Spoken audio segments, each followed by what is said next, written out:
Ladies and gentlemen, welcome to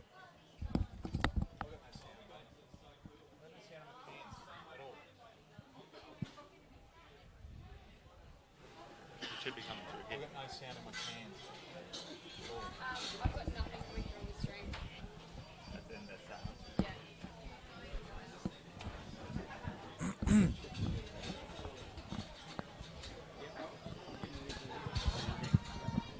So it's the headphone. Yeah, but they'll check the sound back there. So it's just a headphone problem. I don't know where the headphones are going to. Ladies and gentlemen, welcome to Fankhauser Reserve here on the beautiful Gold Coast. We've had a little bit of rain overnight. The conditions are soggy, but it is preliminary final day here for the 2018 Tribal Sport NEFL Finals Series. My name's Mark Kennedy. Joining me this afternoon is Ethan Mackey, and also special comments from Bob Batty. Welcome, gentlemen. First to you, Ethan. Thank you, Kanga. Yeah, good to be here. It's been an interesting morning on the coast. It was looking ominous very early with plenty of rain coming down. Has cleared up a little bit here this afternoon, though, and we should be in for a cracking contest. And Bob, what are you looking forward to this afternoon? Oh, yeah, great contest from both teams. It'll be slippery. It'll be tight. Anyone's game, I'll go Southport by kick. And we're underway. Aspley coming in with a fair bit of form behind them. Southport with the week off. First kick will go to Aspley to Swallow. Holding the ball. It was. The kick to half forward's a good one. Finds a player inside forward 50. This would be a good start, but the kick inside forward 50 wasn't that wonderful. Back to the middle of the ground, and waiting there is Jackson Allen. So both sides will feel each other out early. Good kick, finds Reece Toy, 150 NEFL games today. Inside forward 50, that's a ripping pass. Finds Jono Freeman. Yeah, fantastic kick, wasn't it? Jackson Allen, they missed him last week. He was close to selection, but didn't quite get up. But what a beautiful kick that was to Payne. And then the champion found Freeman on the burst. And he got his confidence up last week, Kanga. Jono Freeman, he kicked 3 nice goals, so his confidence will be sky high. So Jono Freeman, the big guns he's got. Loves Noosa Main Beach. He's down on the Gold Coast today, though. And he just pushes that one right across the face. You saw how, I suppose, the heaviness of the footy, and dribbles out of bounds. Ethan, we just didn't get your prediction, mate, as you take over the call. I think, tossing and turning over it all week, I think Southport with their small forwards, just the ability to get in and under, they should do the damage this afternoon. If all goes to plan for the boys in white and black, as it's worked out of the stoppage here. Plenty of slippery hands. Toy gives up to Warren. He can't claim it. Toy slides in again. Plenty of bodies around this footy. It's wrapped up. You'd imagine we'd be seeing a bit of this afternoon, especially in the early stages here as the pressure is high and frantic. There'll be a lot of footy on the ground, a lot of contests. Guys like Payne and Boston for Southport will be in and under in the clinches. So the ball just towed forward a little bit there by Turner, but Payne puts it back with a little bit of advantage. Aspley's way, plenty of players around the contest. And Bob, around these clearances and stoppages is going to be vital today, and Jake Spencer's been right at the forefront of it. Yeah, no, he gets a lot of tap outs, doesn't he? He'll get 50 again today, I'd say. No, ball on the deck. Well done there. No real clear winner from this contest. Tackles are plenty coming forth. And you could throw a handkerchief over a dozen players out there. 30 metres from goal. Aspley attack. Turner and Spencer again. A bit more of a stalemate on that occasion. Turner couldn't take it through. Quick kick comes out from Mantee. Joyce ducks his head. He might be in trouble here as Clements lays the tackle. Umpire says no. He'll ball it up instead. Interesting period early. Freeman couldn't make the most of that opportunity from just outside 50 with the set shot, but it's Aspley doing all the attack to the left of screen at ground level. Good contest there. Tape got the hands out to Boston. Lacked a little bit of composure, but just looked for territory with the clearance out of the defensive 50. Plenty of bodies scrambling over to this one, and Aspley are able to break through. Dale got it on the right boot. They get the numbers back there, the Hornets. They should have the coverage to clear this one out. A slip at a crucial time from Arnold. Let him down. He was able to pop back up and put it out wide. Seen over the boundary line. A plea for deliberate. The umpire calls for this to be balled in. So Southport with their first chance to attack forward. So we've had a few minutes played early in the first. Yeah, I notice Michael Manteet got the job on Swallow today. That'll be an interesting matchup. And Lee Dale hasn't got the job on Payne with a tag today. We'll talk more about Michael Manteet, a little bit of mail on him as the ball goes back out of bounds. May as well throw it out there. So his mum and dad are currently in Europe, holidaying in Barcelona. So they'll be watching on the NEFL TV live stream this afternoon. Meredith and the mother of Michael, and Teets, as he's called his dad. So a bit of a play on word as his surname. Ball thrown back into play. There he is right there, right on cue was Michael Manteet. Back to Ruse, inside forward 50. Wilkinson was underneath it. Dale, now Wilkinson again, has his kick smothered. Well done there by Arnold. Boston coming the way.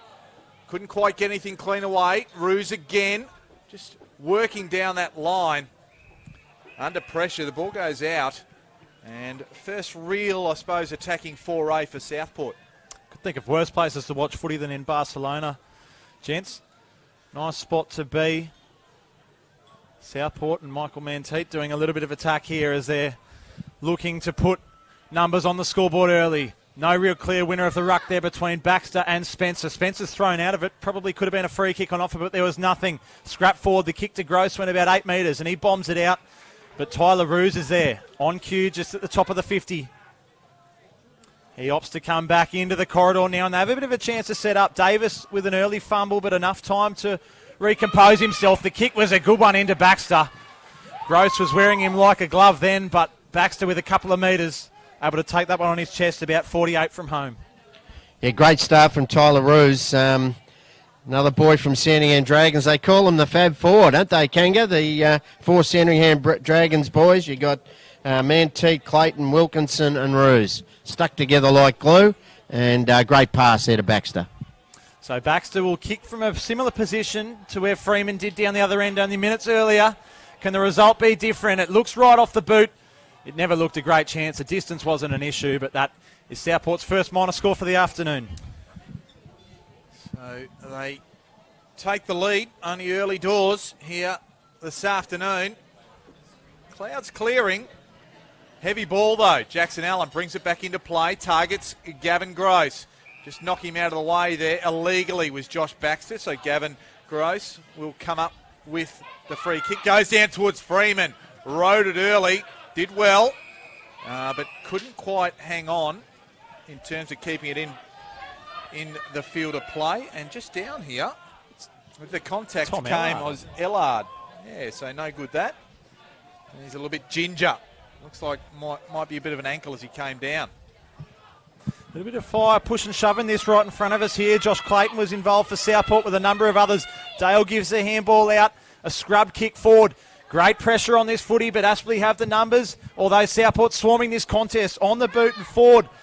Just banged in there by Murdoch to the top of the square. Can Hall win the race? He can. He gets it on the boot. The former high jumper, he's an athletic prospect. And Josh Hall draws first blood here this afternoon at Fankhauser Reserve. Fantastic leg speed, wasn't it? You mentioned he's an athlete, high jump champion from up Townsville. Was on the Suns list. Recently engaged. That's probably got the extra step in an extra yard of pace there, but fantastic effort there from Josh Hall. Gavin Gross is no slow poke, and that's a great goal and a good lifter for the Southport Sharks. Well, what about the pressure through the middle of the ground, Bob? I think that was key to getting that ball through down into that open forward line. Magnificent work there by the Smalls of Southport and the forward pressure. So the first goal goes Southport's way. We're underway again. The stalemate in the middle. No great surprise. Clayton was calling for the push. Play on was the call. Fife got it in there. Ruse dispossessed. Well done there by Aspley. Coming the other way, Gowers right to the forward 50. Freeman attacks it. In the air. Backs up. Goes again. Stackelberg just turns off one step. It wasn't a good one. It was touched off the boot. So Murdoch forced to get it. Taylor couldn't handle a hot one. They might come out. And Ruse, short little ball, was looking for Clayton. Ives was there. Clark on hands and knees. Also there, Gowers. And that football, was it over the boundary line before it was kicked? No, says the umpire. Out of bounds on the full. So it'll be James Ives that has the free kick. Cracking contest then only moments earlier between Ives and Clayton. We'll give it to Gowers, sorry. He gave it over. So Gowers, well, that's come off. He's barely kicked that off the boot, and it's gone straight through Ruse. A bit of a slips catch through his hands. Clayton feeds back to Ruse. He's tackled over the boundary line. A good tackle by Giles there. Had a good game last week, John O'Giles. Really impressed.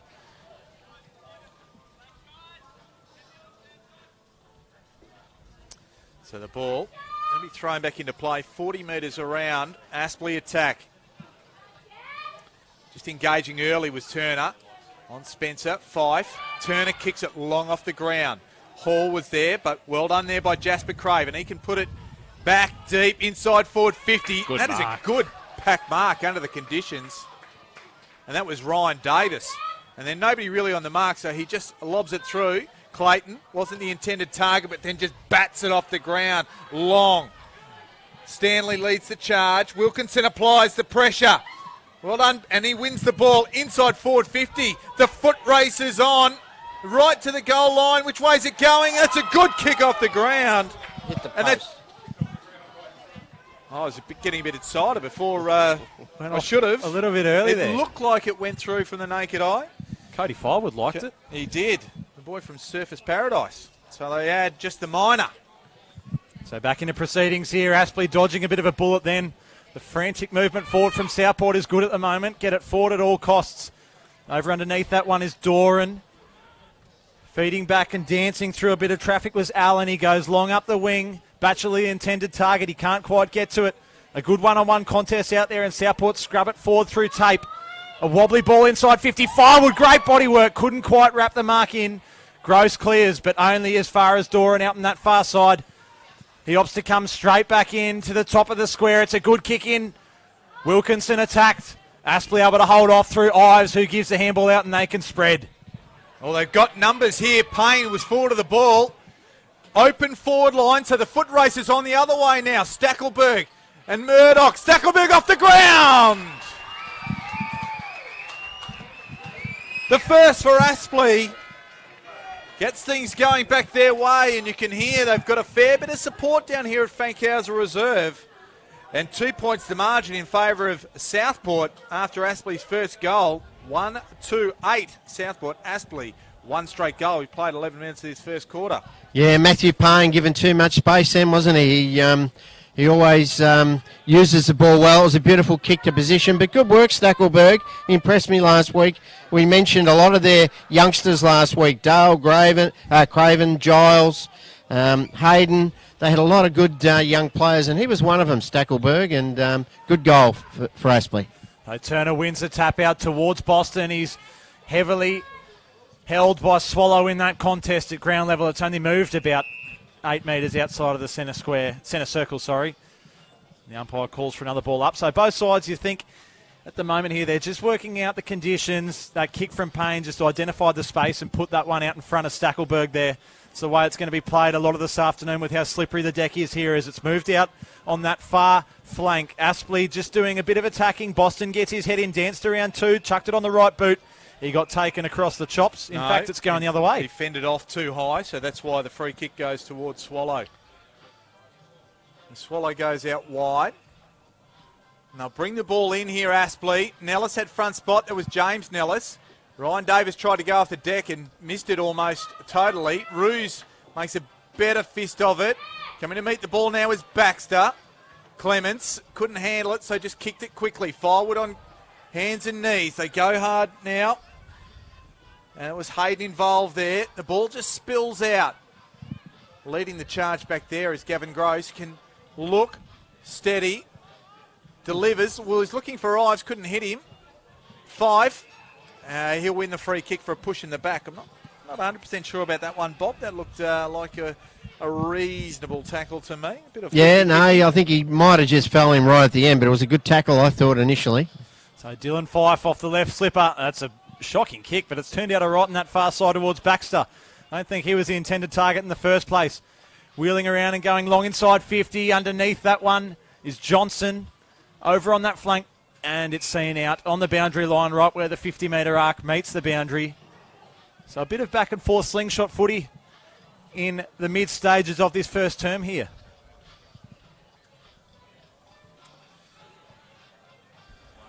So we'll see what Southport can muster. Spencer has front spot, just spikes it down. Gowers couldn't handle it. Went the other way. Quickly was Hayden. Plenty of players around. Emerging with it. There was Baxter. Over the top. It just skids off the ground. It was touched off the boot, though. So the umpire called it. And they only had a minor. It was lucky work there. So moved to 1-3-9. Playing the one straight goal. Jackson Allen to bring it back in. So all the run of play to the right of screen at this stage. The kick went straight through Spencer, but it pops out on that far side in front of Toy. He has a bounce. That's ambitious in these conditions. The kick goes to about 60 out from home, right in the corridor. It wasn't a great one. Looks to be a turnover. Forced back from Clark.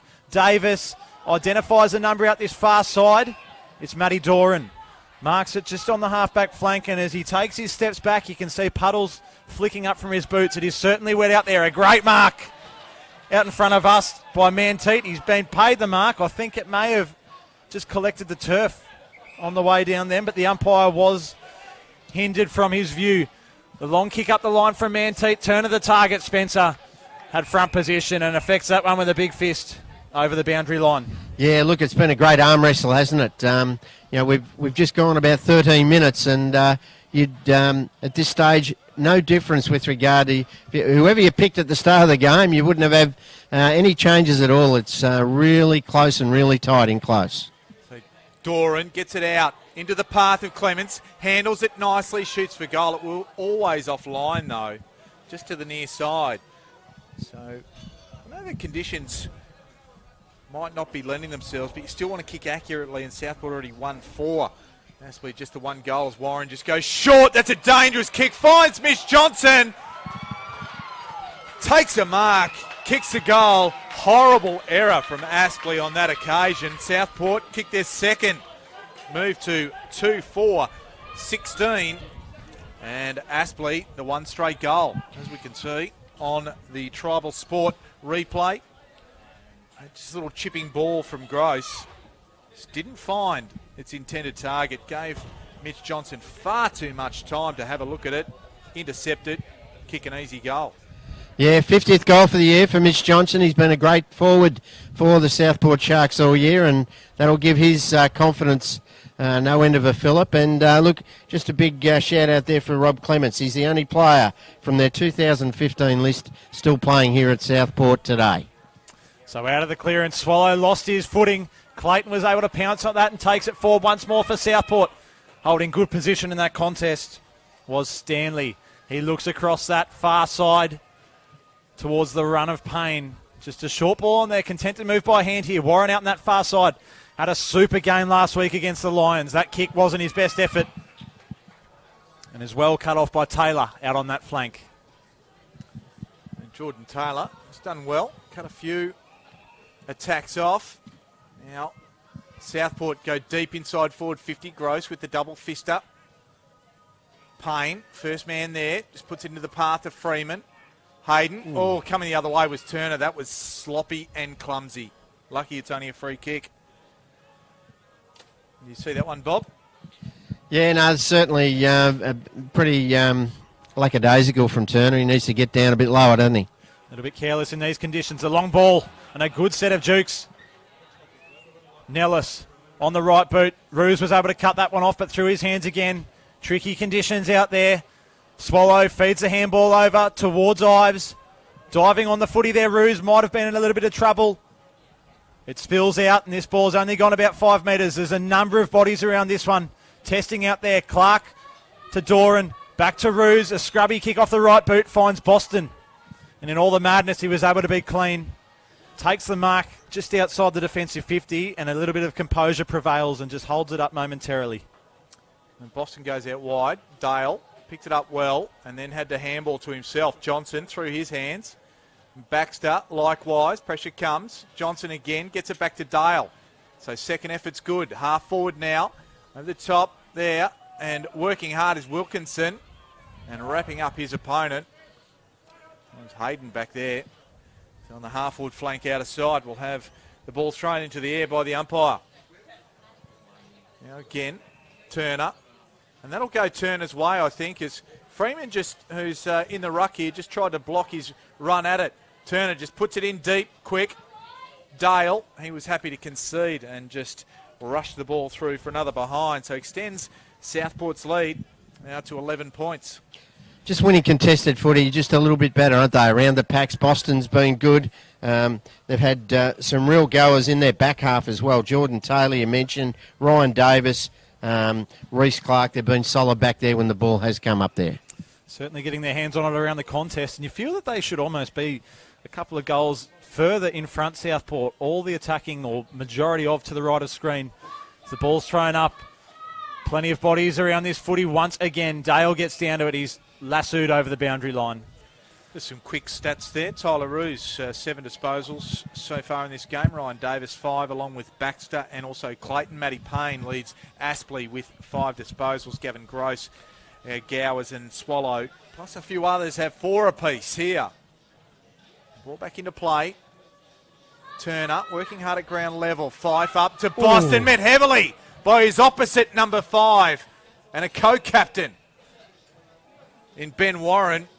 And a little bit of pleasantries exchanged. How do you do? And they shook hands about 5 minutes ago out in the middle of the ground and got stuck right into each other. Yeah, looks like he's limping from that one, Boston. He's could be in a bit of trouble, so it could be an important clash.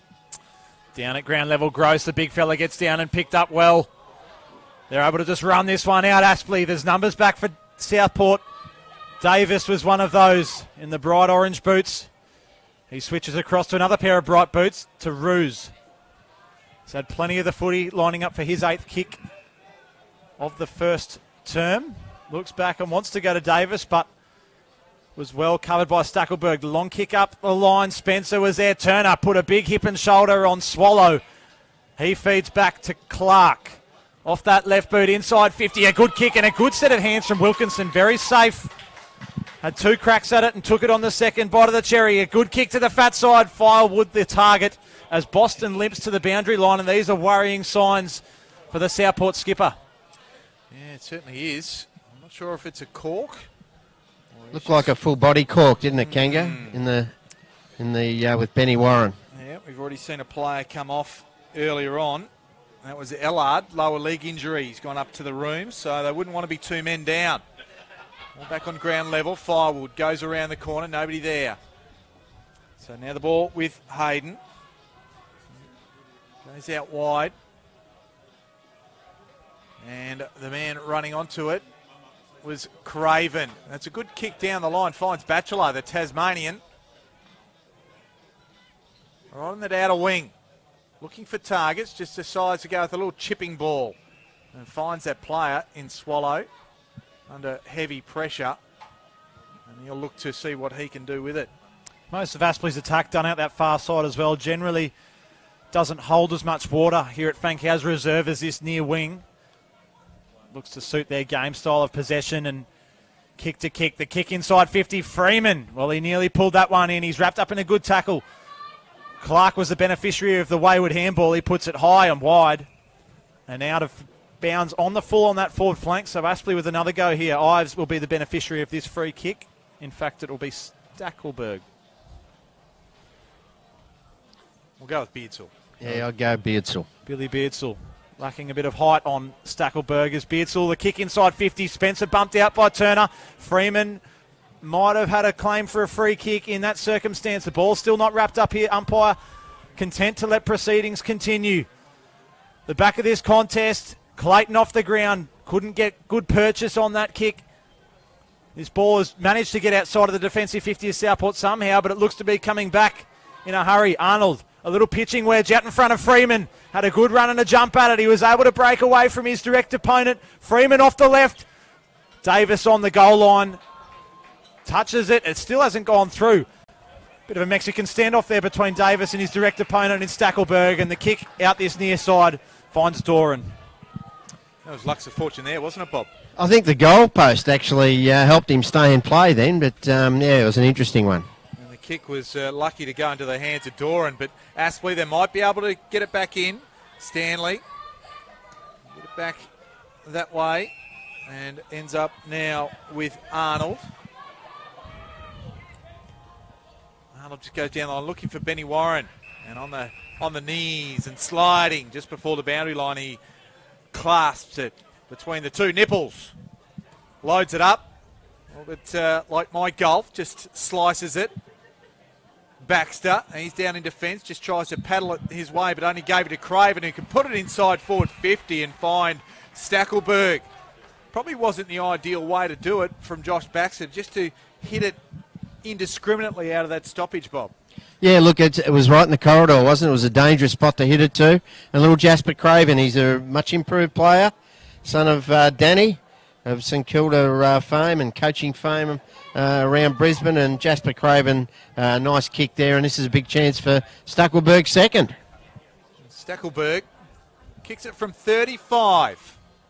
Likes it off the boot. I heard him from up here on the Cabana Lounge yelling, "Come on!" to his teammates.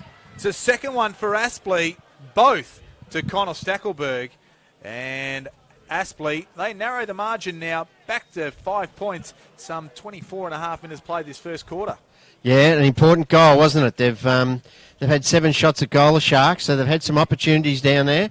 But those couple of injuries you mentioned just may unsettle, although I think the Mexican boys, they're back out there, young Boston, so doesn't look too bad. He's back out in the middle, which is good news for Southport Sharks. Baxter takes his stint in the ruck, gives Turner a spell. He's up against Spencer. What a task that has been for all ruckmen in this campaign. In 2018 underneath for Boston, attacks hard. Gets low and goes in for that, and it doesn't look like he's carrying any blemishes from his earlier hit from Warren. He goes in like a bull at a gate. That footy in dispute, and we'll see another ball up. So Spencer and Baxter to do battle again. Spencer just throws it on the right juke. Gets about 10 metres forward, but Ruse was there to intercept that. Boston, well, he kicked it out in a man's heat. He claimed him. Baxter looks like he's on a treadmill in this circumstance, but he gets up, makes a good second effort. Firewood clean below the knees. Warren's there to cut it off. He was able to be clean as well. Gives off to Hampton, and they can move it out this far side. Freeman the target. His jump was impeded. Southport with the representation there. Clark on that left boot. Just torpedoes it out of defence. Tries to get as much ground as he can over the boundary line. Is a good result for the Sharks in this situation. Good leg speed there, wasn't it, from Lonnie Hampton. I know his mum and dad are up there watching in Albury today, Tony and Tanya, having a good look at the vision here on Neefle TV. So good luck to him today. And the throw in. I can see the Boston family in the background there from that throw in. Toy ripped off it there. Good tackle by Clements. Hampton likewise by Baxter. Clayton gives it back to Boston. He's set upon by Ives. And the ball over the boundary line. There's El Guapos. Father Neil in the background. Uncle Brett. And brother all look on there. Family Akimbo there for the Bostons. Supporting the Southport Sharks. Ball back into play. Spencer beat the bigger man, Baxter. Here's Boston again. He'll go on the left. Around the corner, close to the boundary line. Henry Joyce marks it if it wasn't out of bounds anyway, so he'll take the kick. I think both sides have been pretty happy with how things have played out in this first term, apart from the injury earlier on to Ellard for the Sharks. It's been a nail-biting first term, a brutal first term in these conditions. It doesn't look like this residue and water is going anywhere in a hurry on this near wing in particular, Bob Batty. No, it doesn't. It's going to be slippery all day. There's no doubt about that. It probably looks better than what it is on Neefle TV here. But look, yeah, it's going to be tooth and nail all day, I would think. Certainly a battle of the midfields. They are filled with class, both of these sides, in and under in the clinches. And one of those members is Andrew Boston going in, winning a footy in and under the pack for something different. And he gains himself a free kick. Was taken high, and you feel like these umpires are going to reward the ones keeping their feet and getting their heads in over the footy in these conditions today. So tackles 19 to 12, Aspley's way. Just our champion data stats. Boston finds Manteet, gets around Spencer, then tries to bounce it. Made a mess of it, but he'll get it back off Clayton. Little chipping ball. We'll get to Baxter. Picks it up well. Only manages to get a handball off to Jackson Allen, though, and his kick under pressure finds Michael Manteet. So sloppy conditions. They are the order of the day. Manteet over the back of the contest. Dale, that's Aspley's. Dale mops it up. Ball ends up with Joyce, who got it from Arnold. So still at half back. Good kick under pressure there from Arnold out of defence. Warren straight up the middle. Another good kick finds Billy Beardsall. He just pops about 30 metres out in front of Freeman, but Davis was hot on his hammer, and Southport, well, they can counter-attack here. It's a long bomb, but no real composure in that one. A clear turnover finds Jackson Allen. He goes out to Payne, but that kick by Reeves was poor, Bob. Yeah, it was. That's the one knocking his game. He's a great goer, isn't he? The back pocket for Southport, but picking out Jackson Allen, you don't want to do that too often. Manteet, ball at half forward. Davis tries to slip a couple. Is caught holding the ball. Giles takes the advantage, puts it in front of Nellis. Play on's the call now. Tape's right there with him. Well done there by Tape. Reeves overruns it, puts himself under pressure. Will get it to Leedale. And Leedale, 1-on-1 contest. It's over the back there was Johnson, but the siren sounds. Not a long quarter. A little over 29 minutes gone. And on live on Neefle TV, thanks to our broadcaster Bar TV, we have a score at quarter time, 2-5-17. Aspley, 2 straight goals, 12. Bob Batty, how'd you see that first quarter? Yeah, great arm wrestle, wasn't it? Southport had the majority of the play down in their half of the ground and certainly deserved their 5-point lead, but Aspley looked dangerous on the rebound when they transitioned the ball out of their defence, moved it quickly, and a couple of goals to Stackelberg keeps them right in this contest. So we're none the wiser at quarter time than what we were before the game. Well, just quickly leading possession getters before we go to the break. Tyler Roos and Michael Manteet have had 9 apiece, and also is Josh Clayton, 9 as well for him. And for Aspley, it's Arnold with 9, Gavin Gross and Matty Payne with 6 apiece, Will Gowers and Andrew Swallow, Jasper Craven, John Freeman and Big Gilesy, the big boy Jonathan Giles. He has 5 as well. Inside 50s are going Southport's way, 18-15. Possessions going Southport's way as well, 96-85. Tackles, 19-13. Aspley's way. We might take a little bit of a break here. Catch our breath as the players catch their breath. They might clean themselves up a little bit in heavy conditions. And at quarter time here, it is Southport by 5 points.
And welcome back to Fankhauser Reserve here. It's the preliminary final between the Southport Sharks, the home side, and the Aspley Hornets at quarter time.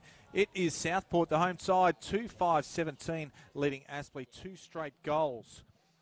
And, of course, thanks to our broadcast partner, Bar TV, we're on Neefle TV, and the Neefle itself, it's proudly supported by Elastoplast. And joining me, Mark Kennedy is my name, is Ethan Mackey and Bob Batty.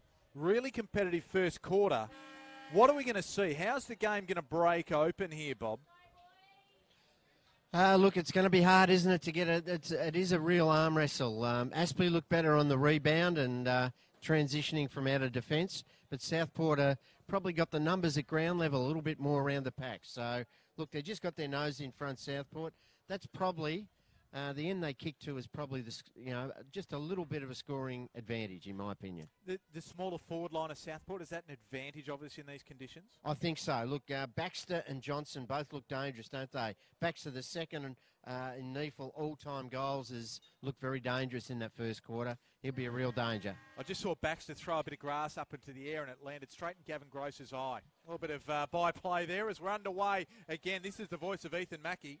So they take it forward now to Aspley, looking to make the most of their opportunities here, which Southport couldn't exactly do in that first term. Davis intercepts and just goes for ground as long as he can on the boot, and winning the battle of muscle was Hancock. Puts it inside 50. Warren, brave, got in Wilkinson's road and took a cracking intercept mark. Brave from the experienced campaigner for the Hornets. The kick out wasn't a great one, though. He gives it off to Boston. Boston tries that low little penetrating kick. He was looking for Hancock again, just didn't quite get enough purchase on the ball. Out of bounds it goes. And what about the effort of Ben Warren there? Just saw him sprinting into that hole to intercept, Bob. Oh, it was a certain mark to Wilkinson on the lead, wasn't it? He was going to snaffle that one easily. And Benny Warren, eyes on the footy, straight like an arrow right through the ball. And great mark. Poor kick, though.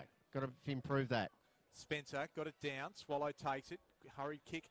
Out of play near the boundary line. We'll do it all again. And the small forwards of Southport for most of the year in Johnson and Hancock and also Wilkinson have done the majority of their damage with that hit up half forward of Baxter. See what they can do this afternoon. The conditions suit. So ball in. Southport looking to go forward and continue on with their good start to the afternoon. Nellis getting down to that one.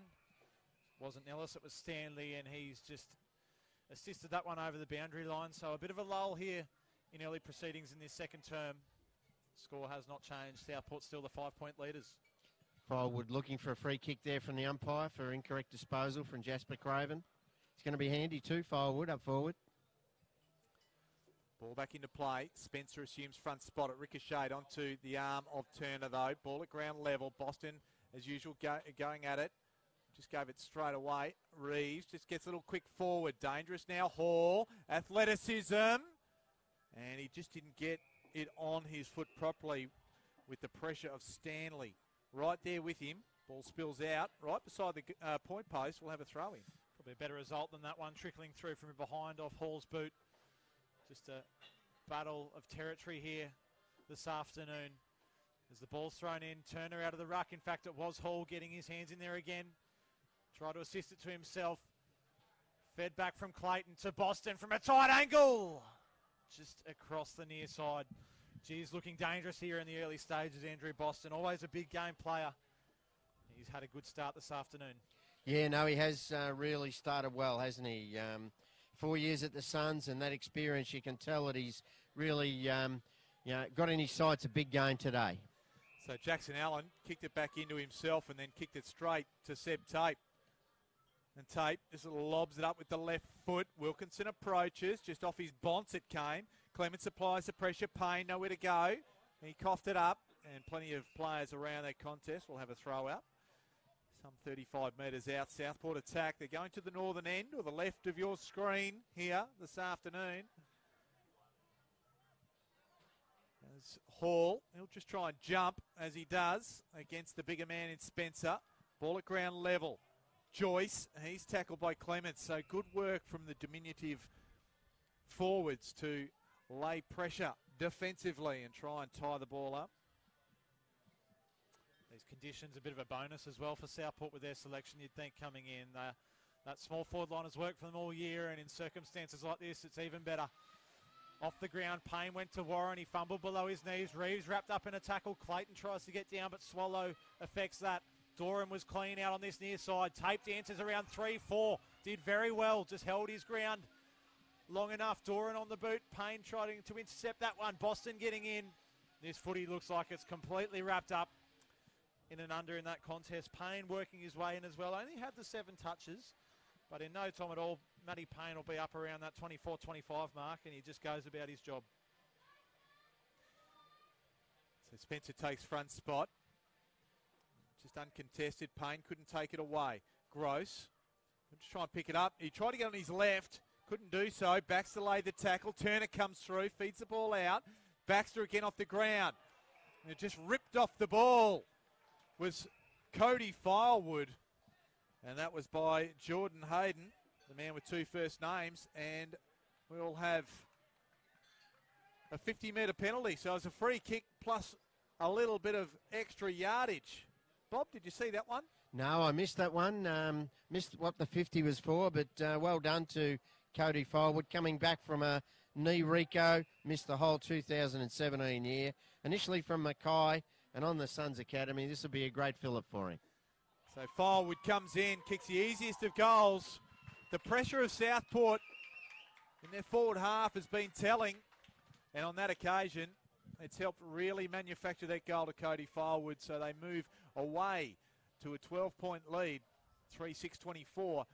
Aspley, 2 straight goals, 12. And we've played some 5.5 minutes of this second quarter, Bob.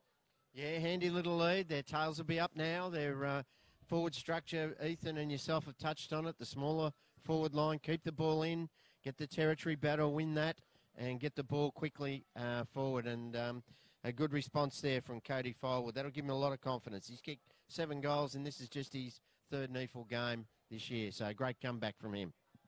So Southport working their way into control of this contest. Of course, the winner of today's match will face the Swans next weekend. They overcame the Canberra Demons today by 56 points down at Blacktown. So the winner of this will face the red and white.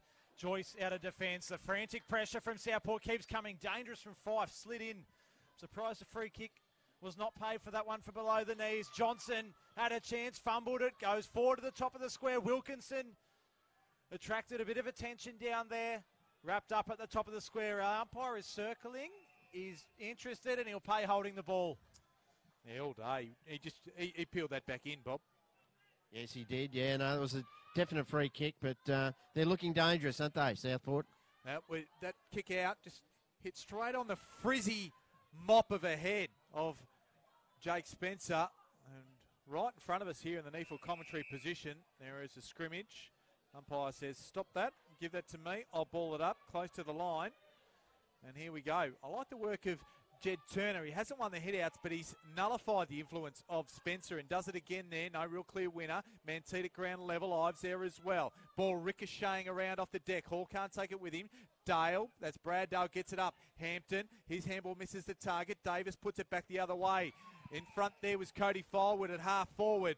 Numbers, open forward line. Right. Wilkinson, good kick, good pressure, good football, Bob Batty. Fantastic work, wasn't it? And Ryan Davis, let's take the hat off to him, the former Swan District Premiership player, and obviously a little bit at West Coast and Suns. That was a great disposal. Got it in quickly and beautiful kick there from Cody Firewood, and his tail will be up now, and this boy can kick a goal. Tom Wilkinson. Doesn't mind him. He's been very good. NEFL Team of the Year. Kicks it from 40 metres out. Made reasonable contact with it. Has it got there? No. Just right on the line. Just the heaviness of the ball. And Southport forwards are running forward thinking it was going to get there. It didn't. Josh Hall had the hand in the air. I think he'd saluted that one through. Wasn't to be, but Southport looking to bring this one straight back into where it came out of. We touched on Turner before, gents. He's had a good start today as we get a free kick for Dale for holding the ball. He wheels around from about 70 out and goes long towards Hall. Has a good run and a jump at it. had half of it on his chest, just couldn't quite pull it in. The kick out of defence was a frantic one, and it's turned over immediately. Taylor goes across field. The mark taken by Davis. He's been a general down there this afternoon, down back. A good kick inside 50. And the mark taken by Rob Clements, who moves it forward to Firewood, and he's getting heavily involved in this second term. Yeah, they've got to look at the match up there. Jordan Hayden giving him far too much space. But again, Ryan Davis, James Nellis has really got to tighten up back there. He's just giving Davis too much latitude, and every time it comes out, bang, straight back in again, Mark.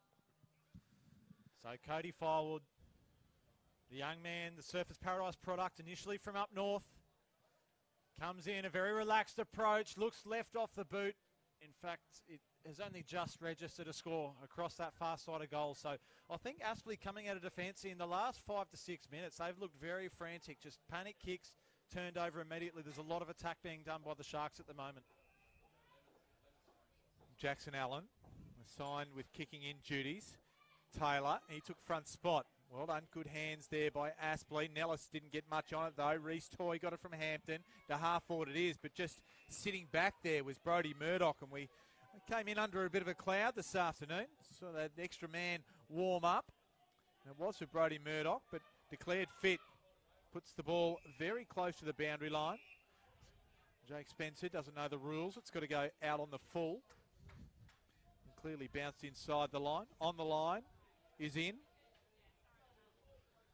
So we'll have a throw in instead. Ball back in. Turner engages, lets the ball bounce. So Spencer goes off the ground. Davis had front spot. Nellis applied the pressure. That was James Nellis. Payne just handballs it his way. Beardsall kicks it off the ground. They've got numbers here all of a sudden. Stackelberg puts it right to the teeth of goal. Running onto it is Warren. Also there is Rees. It stays in. He gives it. No, he doesn't give it. He feigned it. Held onto it. Did it cleverly and kicked an easy goal on the finish. And Ben Warren, the former North Melbourne Kangaroo, kicks a goal. And one would say a pretty well-needed goal considering Southport have been doing all the attacking. They move to 3 straight goals, 18. They trail Southport 3-8-26. Yeah, very important goal there to Ben Warren. He showed some poise and under pressure there, kept the ball in that goal square area. Feigned to go one way. The Southport defender went with it, and he got around and kicked an easy one. But again, the hands of Payne to get it over to Billy Beardsall, who's one of their running players they need back into this game. Turner and Spencer, no clear winner of that one. Fife at ground level, but Payne just ripped it off him. He's been impressive in the last couple of minutes. A long ball inside 50, goes for territory. He probably wanted that out of bounds and to get another stoppage, and that's exactly what he's forced down there. So a bit of experience the last couple of minutes prevailing for Aspley through Payne, Warren, just working their way back into this contest on the scoreboard. So the ball will be thrown in. It'll be Giles and Turner. Giles just playing that ruck role while Spencer has a spell. Tape, he just copped a high one, so win the free kick.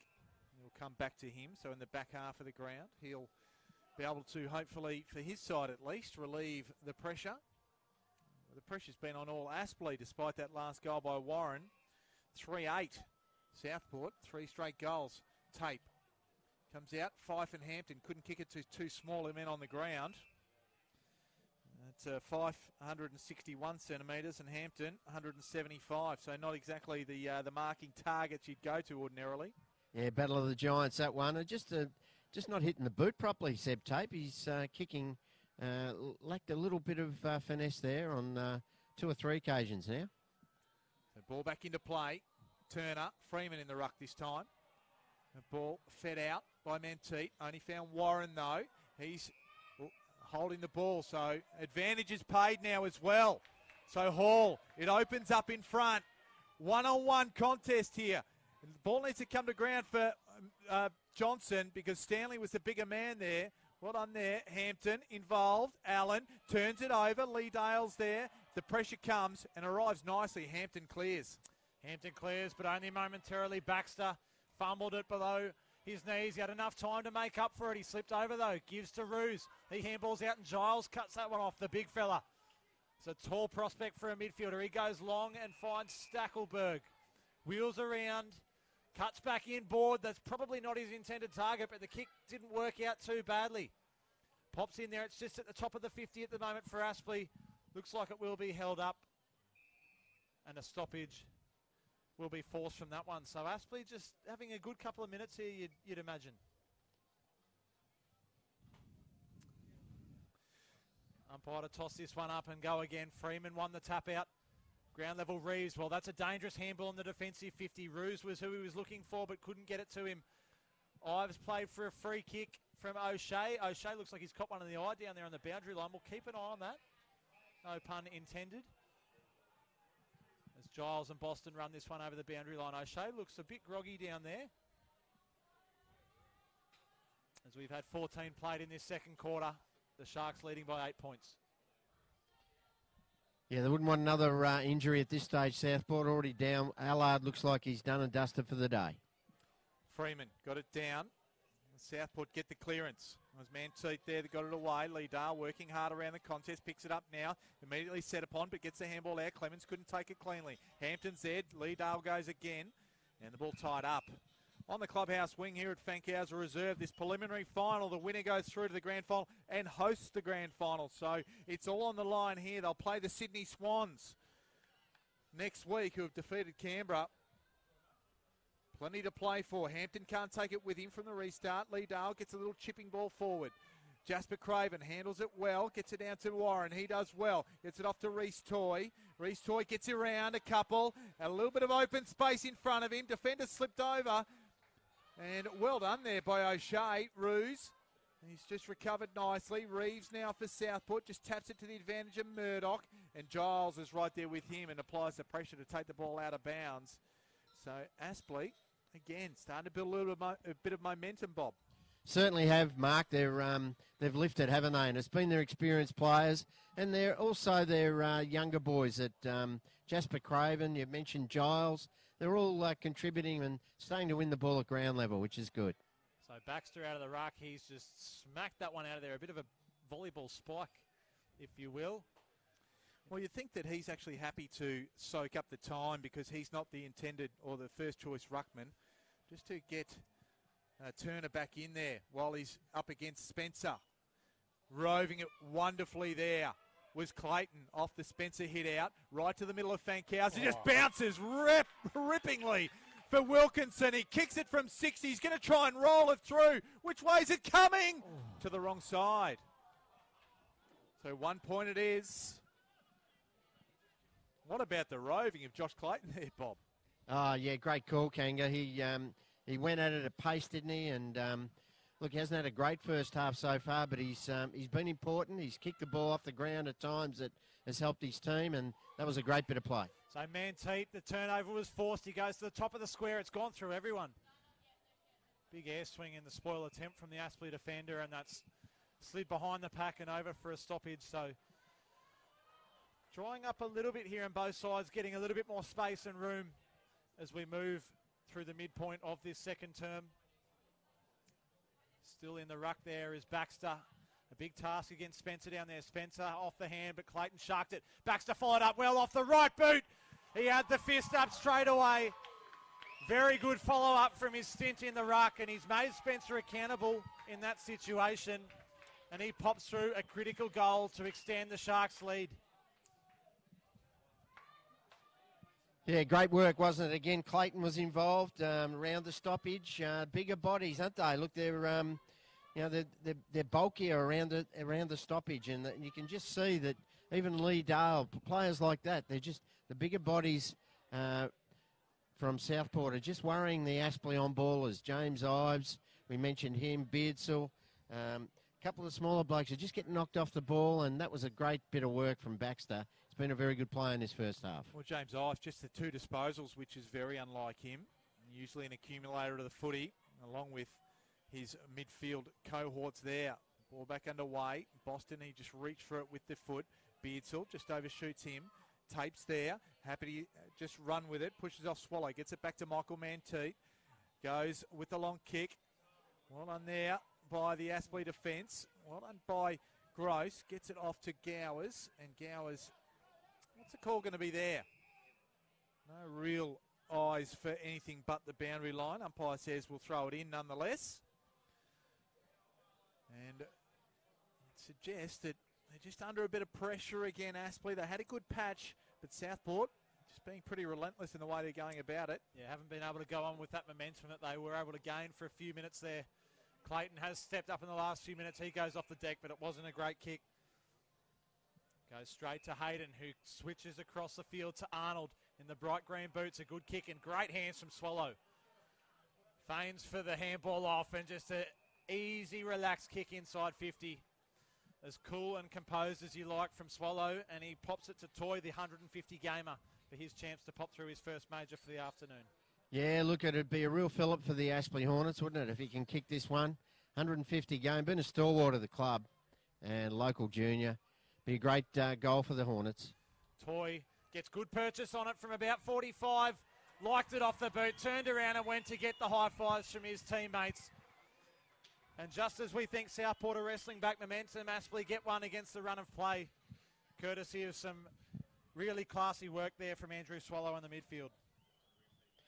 Yeah, look, Andrew hasn't had a lot of the footy, but when he has got it, he's used it pretty well. And he's going to be running just as hard at the end of this game as what he was at the start. So you know what you're going to get from him. But a good finish there from Toy. He's been a great workhorse for this club for a long time now. 28-year-old, local junior, and as I said, a stalwart of the club. So possession's going Southport's way, 149, 127. Tackles going Southport's way, 32-27. So that's reversed from what it was at quarter time. Going high there was Turner, doing well in the ruck. He just then dispossesses Spencer, but Spencer got a little toe to it.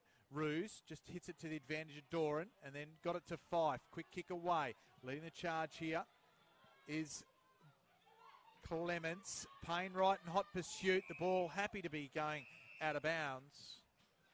And right in front of us here, you can see the skid marks on the oval. And just illustrating the fact that it is damp out there underfoot and players have to work hard for their kicks. Yeah, haven't seen any below-the-knees free kicks this afternoon from memory. I thought there might have been a few more than what we have seen, and there's probably a few claims for it. Spencer and Turner in the ruck once again. The battle's been good in there. Turner followed up, nearly had his head taken off by Spencer. No free kick paid. Tried to find Clayton. Clements off the ground. Cut off well, and Gross. He's sporting the zinc across the schnoz out there today. I'm not too sure why. Maybe it's just ritual, but he puts a good kick out in front of Batchelor, right in the centre circle. He goes inside 50. Freeman in a battle down there. No one getting down to this and picking up cleanly. Aspley have a few numbers here, and if they can get one at the moment, they're right back into this contest. Ives, as you mentioned before, Kanga, a quiet afternoon from him, but looking to impose himself on the contest. Boston held his ground out of the contest and got free. Goes long up the line. The kick towards Wilkinson, had a bit of it and couldn't quite pull it in as he's pushed into the dugout there. Well, he jumped the fence. Actually jumped the fence, so that's very good athleticism. He's looking dangerous every time he goes near the ball, though, Bob, is Wilkinson. Yeah, he certainly does. I was just watching the runner there, number one runner. I think it was the Aspley runner. He lost his footing as he tried to get over the boundary line before the ball. Turner took front spot, got the hit out there. Warren goes to ground. Right there with him is Manteet, and that's not going anywhere. And the umpire says, Ben Warren, you made no attempt. So coming up with the ball will be Michael Manteet, leading possession getter on the ground. This will be possession number 15. Goes with the kick. Hits the deck, skids along. Wilkinson's there. He's ripped off the ball, so we'll win the free kick. Just finding him a handful, particularly Arnold, his opponent. And Wilkinson looks up, goes, puts it to a dangerous spot. Spencer's there. Baxter just provides the contest. Clayton hits it down. Joyce provides a tackle for Aspley. Ball spills out. With the good tackle there was Clements. And that was on. We'll see him getting up. That'll be on Jack Stanley. So keeping it in the forward 50. So Brucks do battle here right in the forward 50 for the Sharks. They're having a good little patch here. Swallow off the ground. Reeves, he goes off the ground. He retreats about 20 metres, but Ruse is out there. Attacks his foot. He was wrapped up in a good tackle by Blake Nellis. He's wearing the headband today. Copped a Really hard knock last week from Clay Beams and their bruising encounter with the Lions. Gross attacks, cutting off well. Just working this one forward. Johnson off the right boot. Out in front of Hancock. Getting down was Warren, feeding the handball out wide. Gee, they're looking a bit tired here, the Hornets. Worked out in that far flank. In the pocket, and we'll have a stoppage. What have we had? 24 minutes played here in the second term. And even though the margin currently stands at 9 points, you feel like Southport have really got a bit of control of this contest. Spencer just bats it out. Off the deck goes Swallow. Turner, first one there, just throws it on the boot. Jackson Allen with the spoil. Spencer got it back to a teammate who in turn just put it back towards Turner. It's not rocket science out there today. Ruse to Clark. Now it comes again. Inside forward 50. I thought Johnson was going to come down with it there. Just squeezes it out. Firewood's there. He overruns it. Jack Stanley just squeezes it out. Doran, quick one to Tape. Tape, round on the left. And the spoil had to come from Joyce and ricocheted through for a behind. So the pressure comes 4-10-24. It's 10 points the margin. 4 straight are Aspley 24. Yeah, great contest, isn't it? Like the body's going in. No fear. Both teams are really attacking the footy hard. And this game's still up for grabs, even though they've had 10 more scoring shots, the Sharks. Both match up very well for sure. Going in low was Warren, and Doran flew over the top. These legs taken out. Ruse emerges from the pack, gives to Tape, scrubs the ball forward inside 50. Firewood is there for the Sharks. He's wrapped up in a good tackle. Not much pro opportunity in that one. Gee, I thought Reece Toy was unlucky not to get a free kick for a push in the back just in front of us there. Put the whistles away a little bit here in this second term. Not too many free kicks flying around unless they're absolutely well and truly there. Out of defence, Joyce cutting that off was Tape. He was impacted on kick, but Turner, well, he's playing dry weather footy. Puts the Jukes out in front, the big fella, and takes it in one grab. He took the mark about 48 from home, gives the handball off to Clark, who's content just putting this right up to the hot spot. Attacking, that was Baxter. Gee, Manteet, he had a chance to probably take that and have a shot if he didn't lose his footing. And coming out of defence here, working it out, and they've got plenty of space out here, Stackelberg, but he's got no one in front of him. So he just holds it up, comes into the corridor to the trusty Swallow. Reeves corrals him on the mark, but Swallow moves it out that far side, and the forward line is very open. A good tackle applied on Craven, and the turnover forced on centre wing for the Sharks. Another good tackle. This game has gone up a couple of notches in the last few minutes. Warren inside 50 for the Hornets. Attacking this is Blake Nellis and Ruse. Ruse did well. Clayton was there, feeds back to Turner, the big fella, and he goes a ball right up the corridor. Was cut off. It wasn't a great kick, but Southport still have the numbers here. Boston off the right boot, just goes for territory and moves this one forward, but only as far as Stanley. Stanley goes up. Warren, heavy clash with Doran. They're both hurt. Spencer comes up with the ball. Inside forward 50 for Aspley, and almost Freeman. Kicked off the ground by Taylor, but it falls straight to Ives. Ives, one-on-one contest. Over the head of the pack, though, it was Stackelberg and O'Shea, and goes through harmlessly for a behind. Well, that was an unbelievable clash of heads there with Doran and Benny Warren. We'll have a look at Benny Warren as he comes off now. I think they've got it, haven't got it on the replay here, but play continues. It's not the model look he would be after. Plenty of claret coming in. Free kick on play there. It'll go Southport's way. Holding the ball is the call. Michael Manteet will walk away from it, and the man with the free kick will be Josh Clayton. Warren definitely coming off second best from that contest, as we can see down below us, looking very wounded. Doran has stayed out there from that clash of heads. Ground level is Davis, just scrubs it forward. Great hands below the knees from Hancock. Wheels around, goes to Wilkinson. He got hands to it. Firewood just in a genuine crumbing position. Drag that one back in. The umpire's having a good look. He's gone. And he's in big trouble. Umpire Nick McGuinness didn't give him much grace in that one, as Firewood made no clear attempt to get rid of that one. So Aspley just holding up down back for the moment. Southport really charging at them, but the last line of defence for the Hornets doing a good job.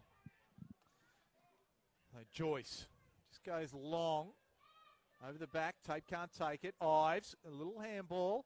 Clayton tackles Swallow, but managed to get away. Beardsall well tackled there by Davis. Ruse puts it back inside forward 50. Hancock had front spot. The pressure keeps coming. Boston now, right to Firewood. It was relentless. It just kept coming back in, and eventually something had to break, Bob. Yeah, just reward for effort, wasn't it, there for Southport? They've thrown their bodies at every contest in the last 10 minutes, as Aspley has as well. But they've just looked as though they've got the momentum, haven't they? They've really found a forward in this young fella. Good to see him back from a knee, Rico. And his confidence will be sky high if he slots this one. Already 1 goal, 2. Can he even the ledger? And he does. So 2 goals, 2 now for Cody Firewood. And they extend the margin yet again out to 15 points. It's been out there before. And we have played 29 3/4 minutes of this second quarter.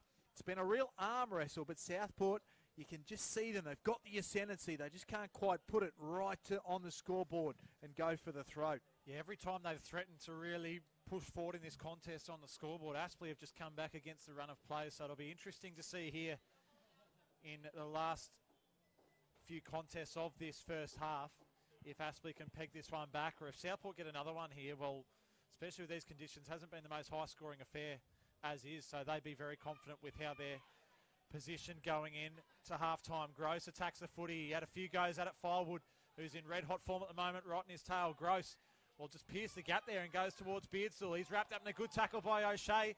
Maybe a claim for holding the ball. Umpire had none of it, but it doesn't matter. Southport are taking it forward. Hall off the ground, fumble. Dale attacks this one. He'll go hard at it with Arnold. Arnold went to pick it up. Dale went off the ground. The other Dale, Brad Dale out there for Aspley, was able to clear out that far side. Oh, the handball from Joyce turned over by Hall. Going to the top of the square. Firewood, Johnson to the targets. Gross attacked well. Firewood about 30 from home. Wraps this one up. Gives the handball out. Johnson from 20. He puts it through. That is a crucial goal for the Sharks, who have been threatening in the after halfway point of this second term, and 2 quick goals to them really extends their lead out and puts Aspley in a nasty position, Bob Batty.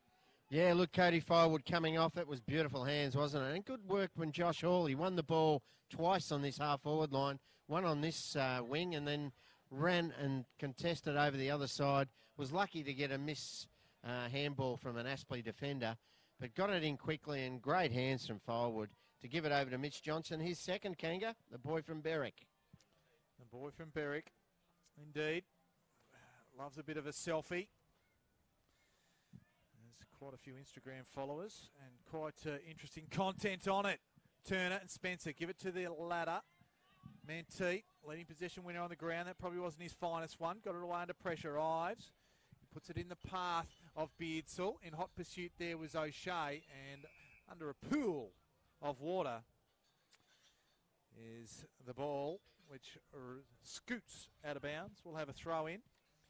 Paid 32 1/4 minutes of this second quarter. Must be very close to half time. The margin 21 points. Turner and Spencer again. Spencer with the longer arms. Fife at ground level. Nothing of any great impetus.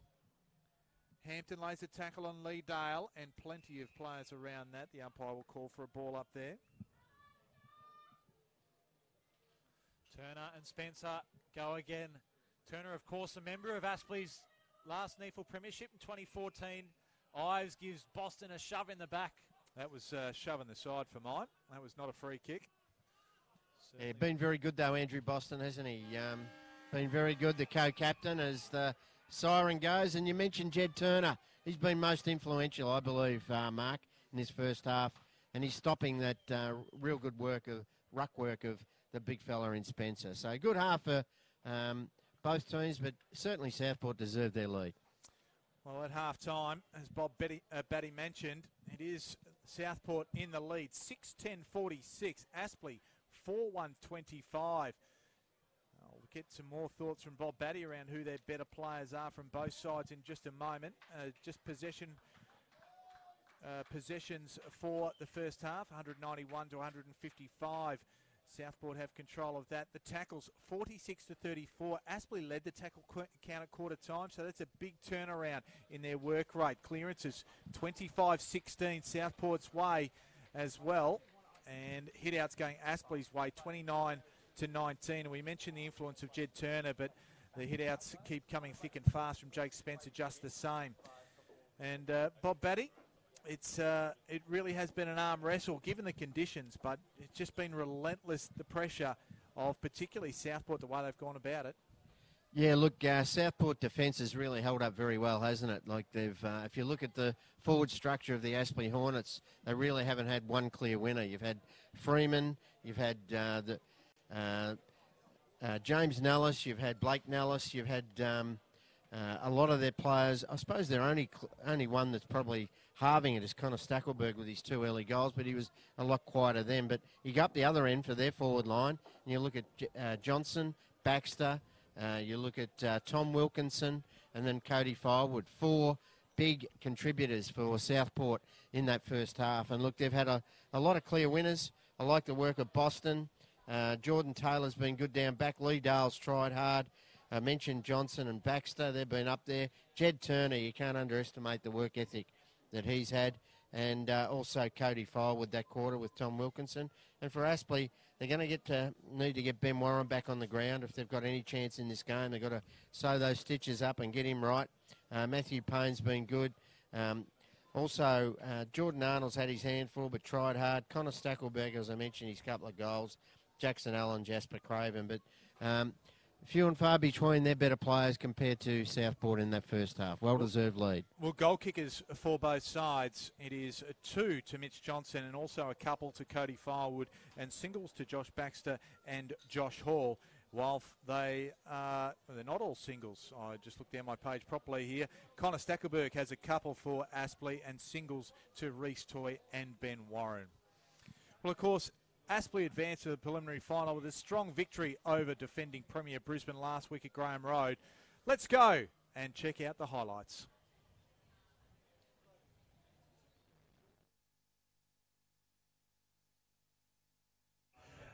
I'm Michael Price, and this is Ethan Mackey, who will start proceedings here. Smith and Spencer to line up on the ruck. Spencer, the ex-Demon, has had a stellar year for the Hornets, been a pivotal part of them. Smith gets hands on the footy. There's no real winner in the ruck. At ground level, this is wrapped up. The pressure's going to be on early. There's going to be a lot of contested footy, and that's where this will get decided early on in the piece as the Lions take it forward. A good kick. Oh, Spencer, beautiful double hand down to Payne. Nice smothering effort there. Came from Mays. A long kick inside 50. The Lions under attack. There's Wooler again. Ready, Wooler. That's why you're the encyclopedia, Bob. Toby Wooler leans back. He starts at left and it just sneaks in. Cedric Cox in the middle of the ground. Tries this short pass. It's a bit of a worm burner. Gets to Allison, in fact. Gets over to Starcevic. Now to Bastanak. The experience of Bastanak. There is no wind when you kick it like a spear through the middle. Couldn't quite take it. Good pressure as we have a good look at this one. It's a hot footy. Out on that side, they work it well through hands. Inside 50 from Joyce, off that right boot. Spencer, gee, nearly had that one. A good second effort off the left boot. Well, don't worry about taking the mark, Jake Spencer. Put it on the ground, throw it up in the air and put the left boot through it. It's a clash of heads, I think. So, Lions, for the Lions with the footy. There's a 50-metre penalty. Indeed there is. So, Lions from the top of the goal square, comes in, a very deliberate approach, and no issues there for the quality midfielder. Puts through his first for the afternoon. And the player Richie. Corey Lyons lowers the eyes on the lead. Bastanak, he honours that lead and gives it to him lace out. Bob Bastanak, he's kicking into a bit of a breeze here, but let's go from right on 50. Starts it left, it sneaks through. He read that to perfection. His second goal and the Lions' fourth. 4-4-28 to the Matthews, the youngster, kicks it to the right forward pocket looking for Archie Smith. Oh, the big fly from Ballenden who just came across the front. Archie Smith held down. Beautiful kick of the footy. Comes through, strikes it magnificently. Gets his first goal. The Lions get the first couple of the second quarter. Thought that one was going straight into his lap. A good follow-up there dragged off the footy. Surely there's a free kick there. The umpire's finally seen it as the Aspley fans rejoice. But Batchelor, 1-9 for Aspley this afternoon. Can he settle them? Umpire does not move. Aspley hit the straps with their second for the afternoon, and they're able to peg this margin back. But a couple of handballs went astray, but still in their forward half. And Ben Warren laid a bump on Sam Skinner. He's still feeling it, Skinner. Jake Barrett, handball over to Lions. Oh, the over-the-top handball intercepted by Payne. And what does he do? He does what Matt Payne does. He kicks a goal. MVP 3. Knocks it through. Hampton, good running from Aspley. Hampton inside 50. Stackelberg had to take that. It was a great kick, Bob Batty. Nothing Liam Dawson could do when the ball is lace out in front of your eyes. Shot at goal, Connor Stackelberg. Oh, he judged that beautifully, Connor Stackelberg. Puts it through for Aspley, and they have hit the front. Stackelberg, who didn't let him down. Working it forward now again. Aspley through hands. Ives ducks around one. Can he put this through from 40 out? Well, Aspley have just come out of nowhere. Ives danced around a couple and settled himself from 40 out. And this is looking like a completely different Hornets outfit inside 50 to what we saw in the first half. It's a free kick. Play on. Barrett inside 50. At the back, Jack Stanley. Juggling effort, not paid. Play on. Bastanak steals it. The Aspley players spewing at him. It's a goal to the Brisbane Lions. Bastanak gets his third. Holding the ball in. Spencer gets it down Giles. He can't quite pick it up. Nellis in the traffic. Craven. Jasper Craven. His first goal of the day. And they're just looking like they're working it out of the contest a little bit better at the moment. Freeman, a great second effort. Off the left boot. No issues.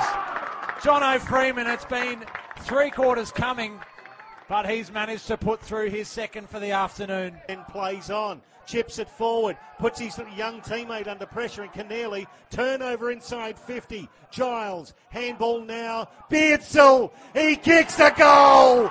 Billy Beardsall puts Aspley 4 goals in front. Aspley's forward line in the Naefel. The kick gave it a good chance. It's waved away late. Can a mark be taken on the line? The umpire's paid it. It's going to be a mark called for the kick to Nellis to go back and put through Aspley second for the final quarter. And this looks like it's nearly lights out for the Lions from here, fellas. There's a fair bit of pressure. Beautiful handball to Jake Barrett. He should slot this and does. From a standing start, Jakey Barrett. And that's what the Lions needed to get back into this contest. Ball over the top. Ben Warren. Long one from Ben Warren. Top of the square. Off hands. Payne! Matthew Payne!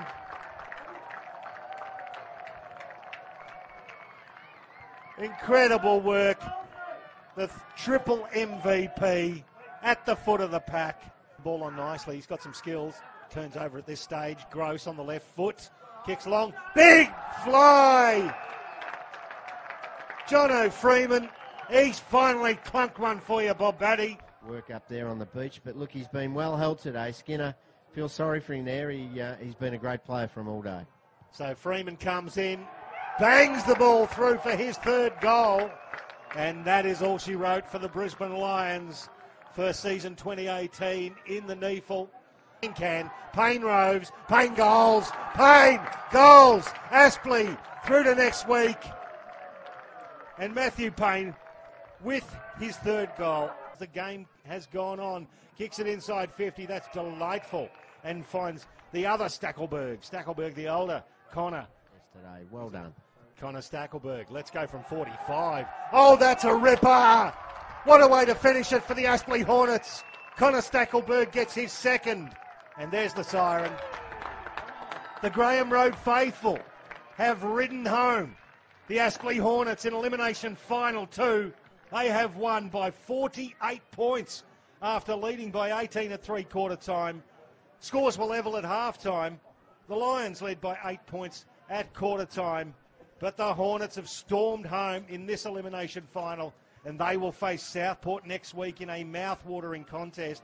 The other final already sorted out, Canberra over the top of Sydney Uni, so it'll be Sydney Swans versus Canberra at Blacktown next weekend, and it's on the Gold Coast. It'll be Southport versus Aspley. What a pair of preliminary finals to get us going into the NEAFL Grand Final. Ethan Mackey.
the first half.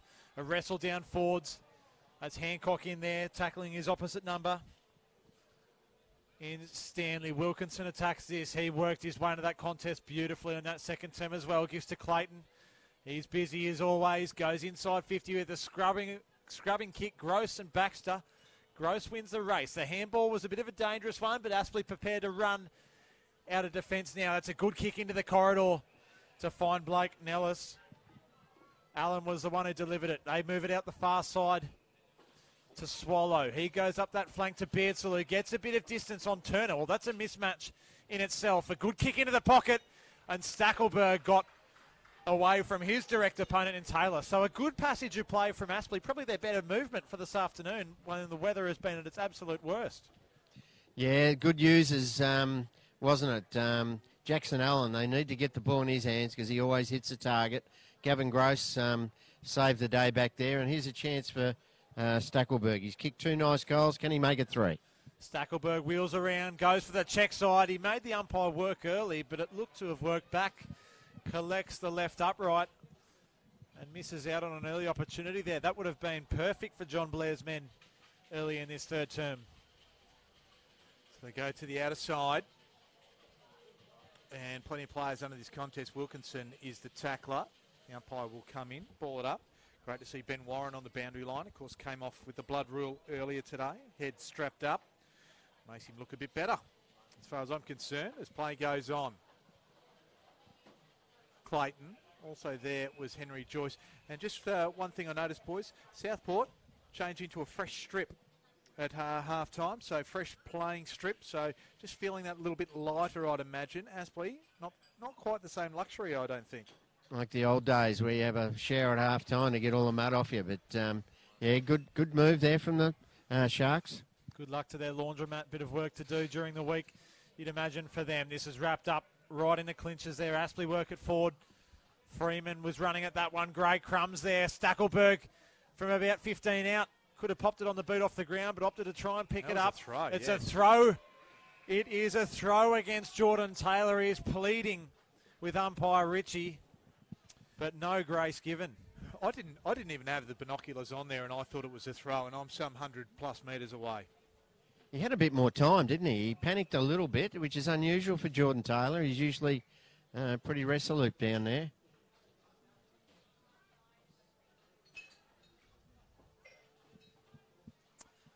So the wheel around, the banana, the check side, it's gone through. No issues there. That's a critical one for Aspley to get off in this third term in a hurry. They came into the halftime break with a bit of a pickle.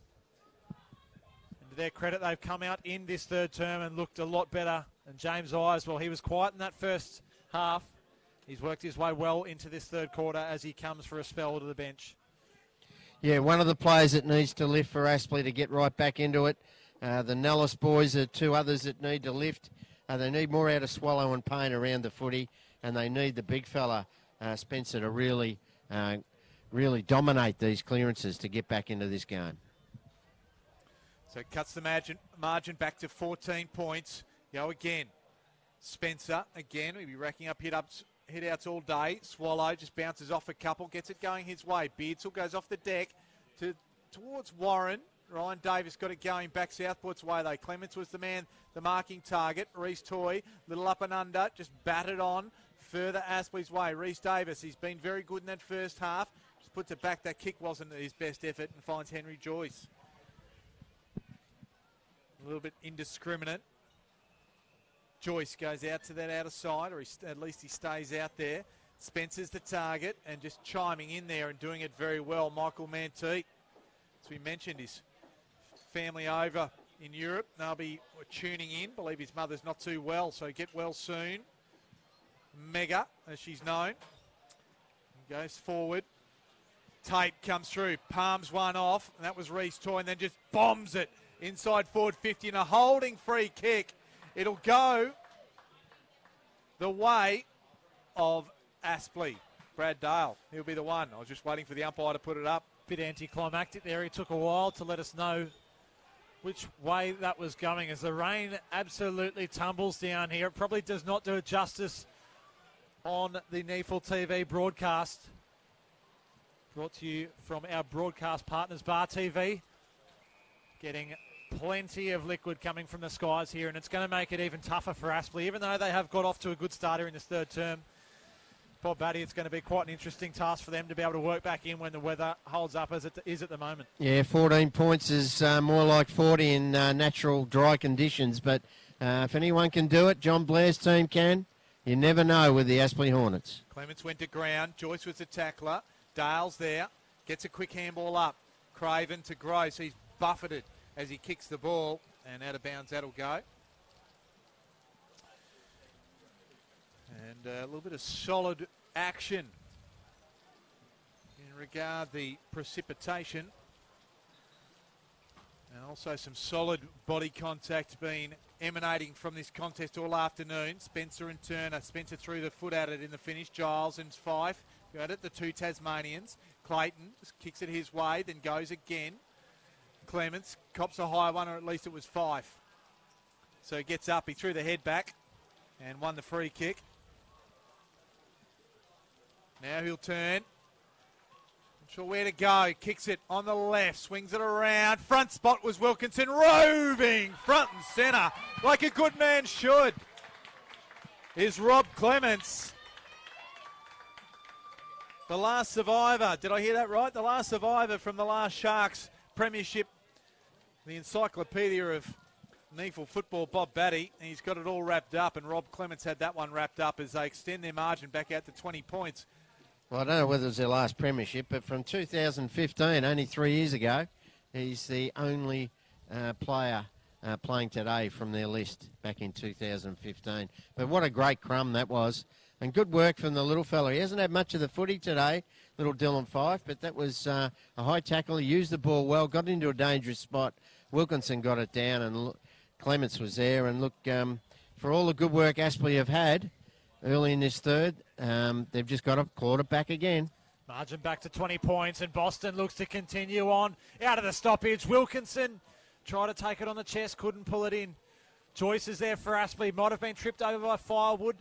Umpire Ritchie did not want a bar of it. Firewood goes in and tries to get it again, and it's seen over the boundary line out on the far flank in Southport's advantage. Their last premiership, 2008. Prior to that, 1998.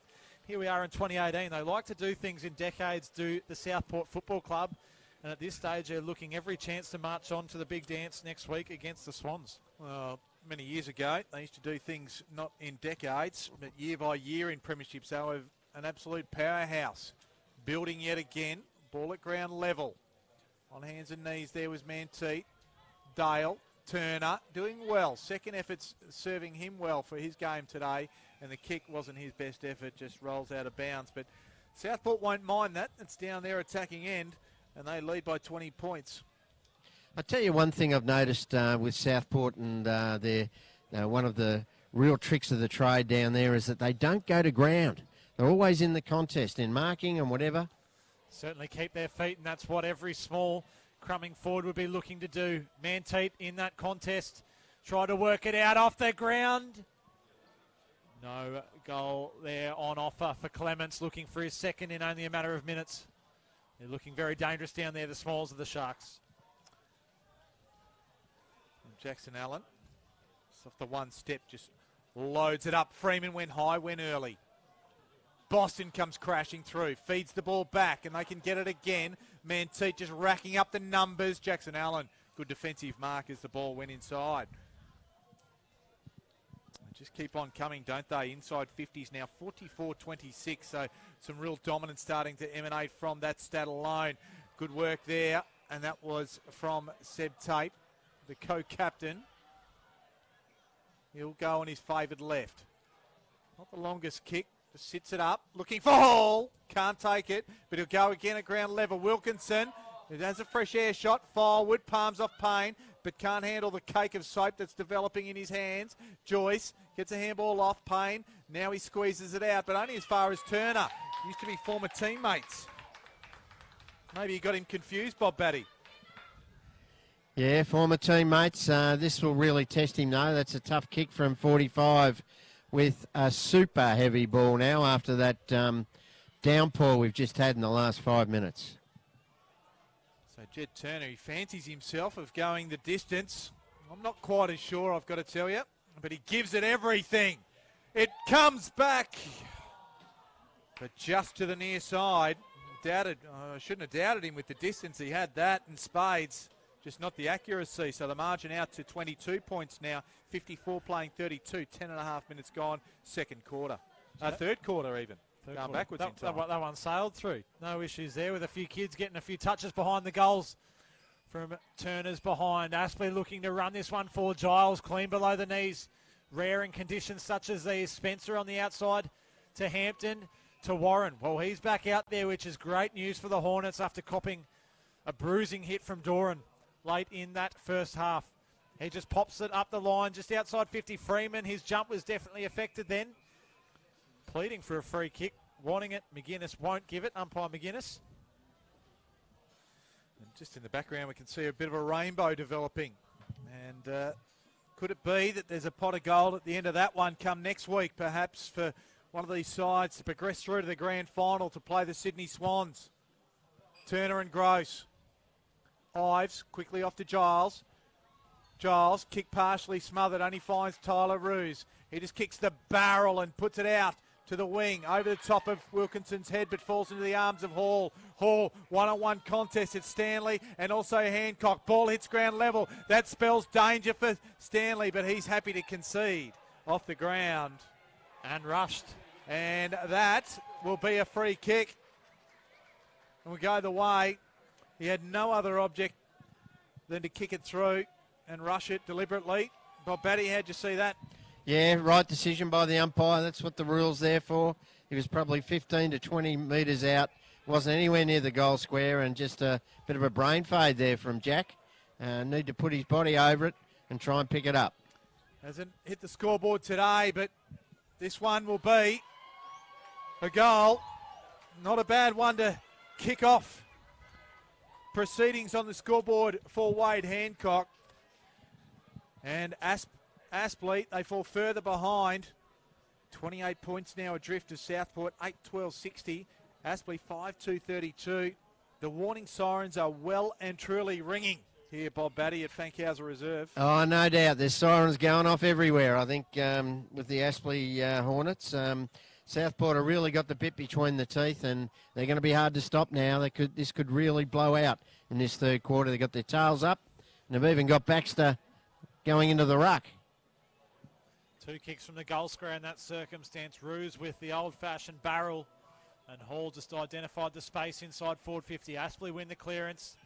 Murdoch gets in and affects that one with the handball. Beardsall gave a handball off to Gowers. He just pops it up, but that's to no one in particular.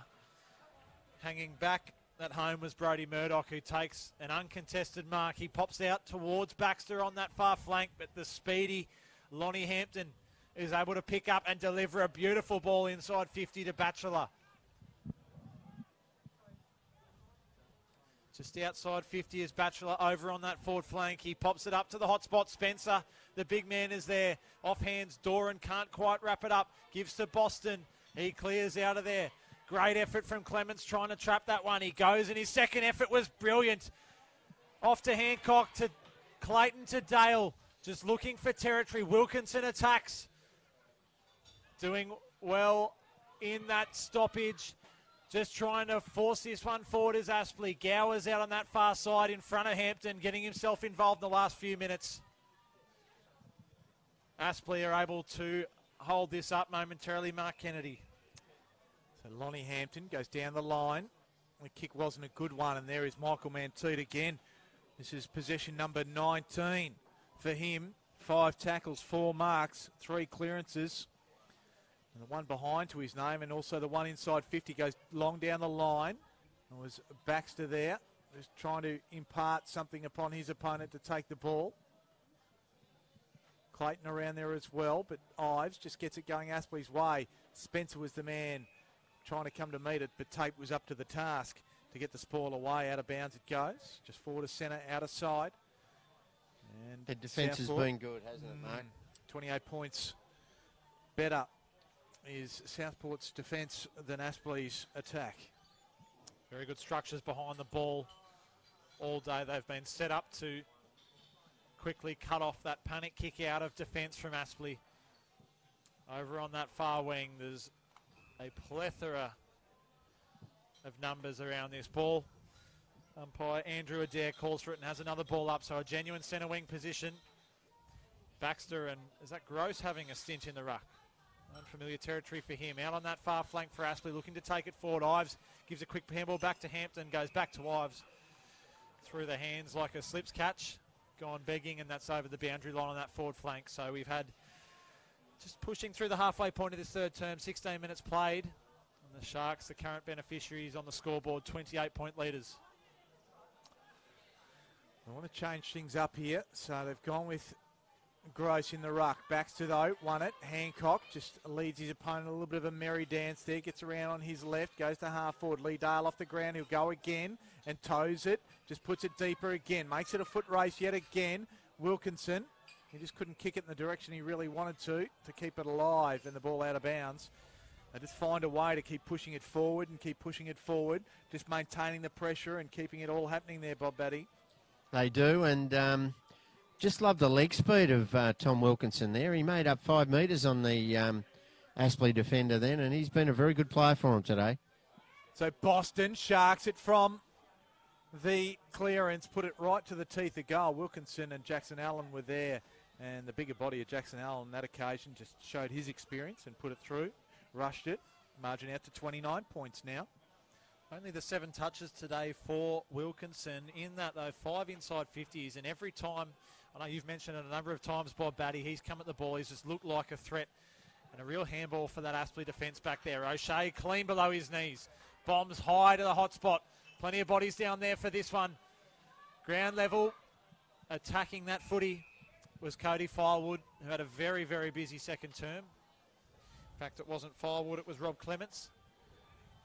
In and under there, and we'll have a stoppage. 30 from home. Rucks go at it again. Great crumbing there from Manteet, the Team of the Year representative. It's batted away from Aspley out into that far pocket. Reeves pursuing. Ruse over chasing this one, and Aspley, well, they've been able to clear it to about 60 from home, so very good effort from them. It's taken over the boundary line. We'll have a ball in, so Aspley just able to bring any attacking foray to a halt there for the Sharks. Mentioned the Fab Four at the start, the 4 Sandy Dragons boys, Manteet, Clayton, Wilkinson, Ruse, all been very good players for Southport today. Great pickups for the Southport Sharks. So ball back into play. Baxter, ball falls to the back. Gowers gets it off Swallow. Just a little chipping ball too high for Blake Nelson. That was always going to be nicely picked up by Seb Tate. Just puts it into a dangerous spot. Manteet! I've got to say, stats aside, he's probably been the best man on the ground. Just handled the ball cleanly, and he's been very efficient in the way he's gone about it. He certainly looked very damaging every time he's gone near the ball. He's been very clean in what has been trying conditions all afternoon. Of course, another NEFL Team of the Year representative this year. He's had a stellar season and has been good this afternoon. So he'll have to kick it all of 50 metres. Gives it everything he has. It's right to the goal line. And it just went the wrong side of the post. So they extend the margin only by 1. Now out to 30-odd points. Or if not 30-odd, 30 points. Jackson Allen brings it back into play. So Allen out to that far side. A good leap from Manteet, the man in question. Putting his best foot forward. Firewood attacks and bumps Warren off it. That skidded past both of them back into that forward pocket. Warren is down again. He's up now. He's just looking very sore. Obviously copped that hit earlier on in the second term. He'll be certainly very bruised after this affair. It's tossed in Gross for a stint in the ruck. Wins the hit out towards Gowers. Payne gets in there. He's stripped of the footy. Tries to go back for it. It went through his legs. Dale applying a tackle on Warren. Might have been a claim for in the back there, but another stoppage. So this is... It'll be very pleasing for Steve Daniels and the rest of the Southport coaching staff. The fact that they've been able to lock this footy inside 50 all day. No easy avenue for exit for the Hornets. So ball under plenty. Payne emerges with it, gets a good handball away. Oh, Jack Stanley wasn't sure what to do with it. It was an absolute cake of soap in his hands. put a bit of oil on it as well. Payne, quick kick out, under pressure. Clayton tackled, coming the other way. There was Jasper Craven, with him was O'Shea. Menteet ripped off the ball, no free kick. Emerging with Firewood, kicks for goal. It looks online. 3 for Cody Firewood. He burst through, put it on the boot, and never looked like missing. It was a wonderful passage of play. You can see here on the Tribal Sport replay, little handball up, came from Johnson, and then as soon as he hit it, he knew straight away, did Cody Firewood, through the double guns, the fists up, margin out to 36, and got to say, we've still got more than a quarter to play, but it almost looks over, Bob. Yeah, look, they look defeated, don't they, the Aspley Hornets? Matty Payne trying his heart out there. Thought he deserved a free kick, but it was a great tackle from Clayton, and they managed to get the ball forward, and you mentioned it, good hands Murdoch over to Firewood, and he's been a good player, Cody Firewood. Spencer Turner in the ruck. Joyce attacks for the Hornets. Wearing him very closely was Boston in there, who's been terrific for the Sharks all afternoon, all year. Indeed has Andrew Boston. Out of that contest, Roos attacks. Plenty of numbers in and under for this contest. The kick comes out quickly. Reeves, well, he probably had time to take that on the chest, but it ended up putting the hands up and taking it above his head. Very ambitious in weather like this, but a good mark from the youngster, the Rising Star nominee in round 11. The ball goes forward. Wilkinson attacks. Ives on the left boot. A bit of a kick and hope out of defence. Roos could have seen it over the boundary line. In fact, opts for the handball off to Tape, who was not expecting it. It's gone over the boundary line. So everything right in control here for the Sharks. They've been able to wrestle momentum through that first half, Bob Batty, and at the moment, well, they've got this game. They've got one hand on next week. Yeah, they're heading towards the big dance, I think. James Nellis coming off for a rest, and James Ives, both been very disappointing for the Hornets today. Just being pinballed around from the throw-in. Doran just props, gets around on his left. Warren with the spoil.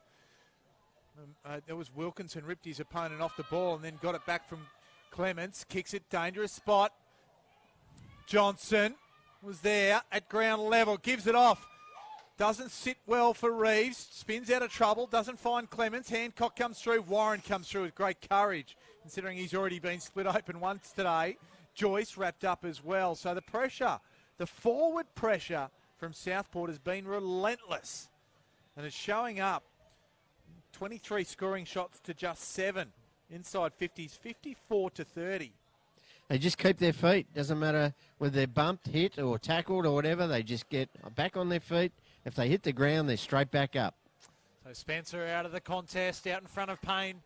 He's had a massive season, but he's going to need to have a huge quarter and a half here if the Hornets are to work their way back into this on the scoreboard. Reeves bats it forward off the ground. Toy emerges from the contest, goes for the bounce very carefully, and then just chucks a torpedo on the boot out in front of Swallow. Batchelor alike. The chase from Murdoch. Gave the handball out. Swallow danced into trouble there. He's wrapped up in a good tackle. Got the handball away, the umpire deemed. O'Shea was a little bit disappointed to not get the reward there. Aspley working this one forward. If ever there's a time for a goal, it's now. Swallow ducks into the tackle. Umpire circles and pays the free kick for holding the ball. A super effort there in the last line of defence. Well, Jed Turner. So the ruckman had to come back and get the midfielder. And those second and third efforts have been very telling, not only in the ruck directly against Spencer, but around the ground. So Turner, it is. Is it down? Hall spoils. Ball from Beardsall. Clayton to Doran. Off one step. With good courage. That's a very nice mark there by Mitch Johnson. Came off the long run. Goes to half forward. Not his best effort. I thought Jackson Allen could have probably been paid the mark. No, says the umpire. And then a free kick will go the way of Southport for a push in the back. It'll go to Cody Firewood, and Jackson Allen gave it away. Probably in fatigue and frustration, I'd imagine, Bob. Yeah, look, been very important, Firewood, hasn't he? That was a free kick. It was pretty obvious, but lucky they didn't get 50 as well. Very lucky. Payne booted that one forward, and I reckon he knew exactly what the umpire was going for then. Ambitious on his behalf, but a man of his experience, of course, 3-time MVP winner, 2-time Grogan medalist, would know how to push the boundaries with some of the men in green. So deep in the forward 50 for the Sharks. 25 minutes played in this third term, and they've got this game in real control at the moment. Hall out of the ruck. The tap down. Payne approaches this one. A bit of a fumble. Johnson approached him. The kick from Payne. Well, he's tried to put that one over to the hospital car park, I think. It's just landed inside the field of play and rolled out, but I'm not too sure if there are any other intentions other than to get that one over the boundary line by Batty. Yeah, look, it was touch and go. I think the fact that he's got tackled as he kicked it, it was probably off balance and went off the side of his boot a little. Ball back in. Hall from the back. Brad Dale. Spencer took a fresh air shot at it. Emerging was Fife. Couldn't do anything meaningful with it. Payne bumped off the football. Toy keeps on trying. Craven. And only goes as far as Seb Tape, so they'll come again. The centre of the ball, so Ryan Davis got a little bit of paddock about him. So the lead comes from Manteet, ignored. Not sure where to go now. There's plenty of Aspley players flooding back to help.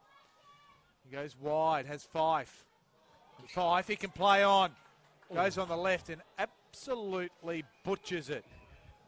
Just off the inside of his shoe and out of bounds on the full.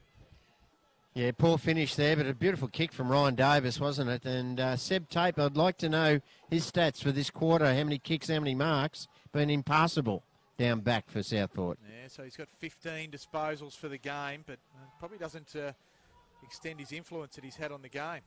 Great attack there in that contest from Taylor. Aspley all on the line now for them. Ruse from 50. The tackle, the chase was fantastic. And wrapped up in there by Gowers. The kick out was even worse. I don't know where he's going. Went to Hall, who took the mark from about 4 metres away.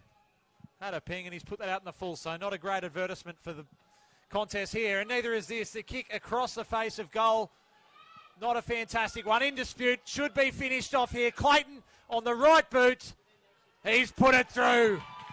A sloppy bit of work in the defensive 50 there for the Hornets. And Josh Clayton, he's had a super year. NEFL Team of the Year representative for 2018. He's averaged 29 disposals this season, and he's had a super afternoon for the Sharks and a bit of reward for effort there, Bob Batty, for what has been a fantastic 2018 campaign for Clayton. Yeah, no, very good campaign. He finished third in the NEFL MVP behind two very good players in Matty Payne and Darcy Cameron from the Swans. And the former Sandy Dragons, Brisbane Lions, has had a stellar season, the 22-year-old, and pushed his name back up there for recruiters to have another look at. Well, here we go again. So Manteet, Clayton and Boston between them have had 61 disposals. So they are going quite well indeed. Ball comes out to Hampton, takes a mark. Just had to take my shoes and socks off to make sure I had my numbers right there. Tyler Ruse.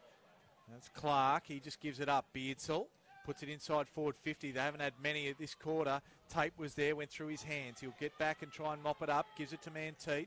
His kick smothered by James Nellis. There is Doran. Gets it off to Ruse. Just a little underground handball.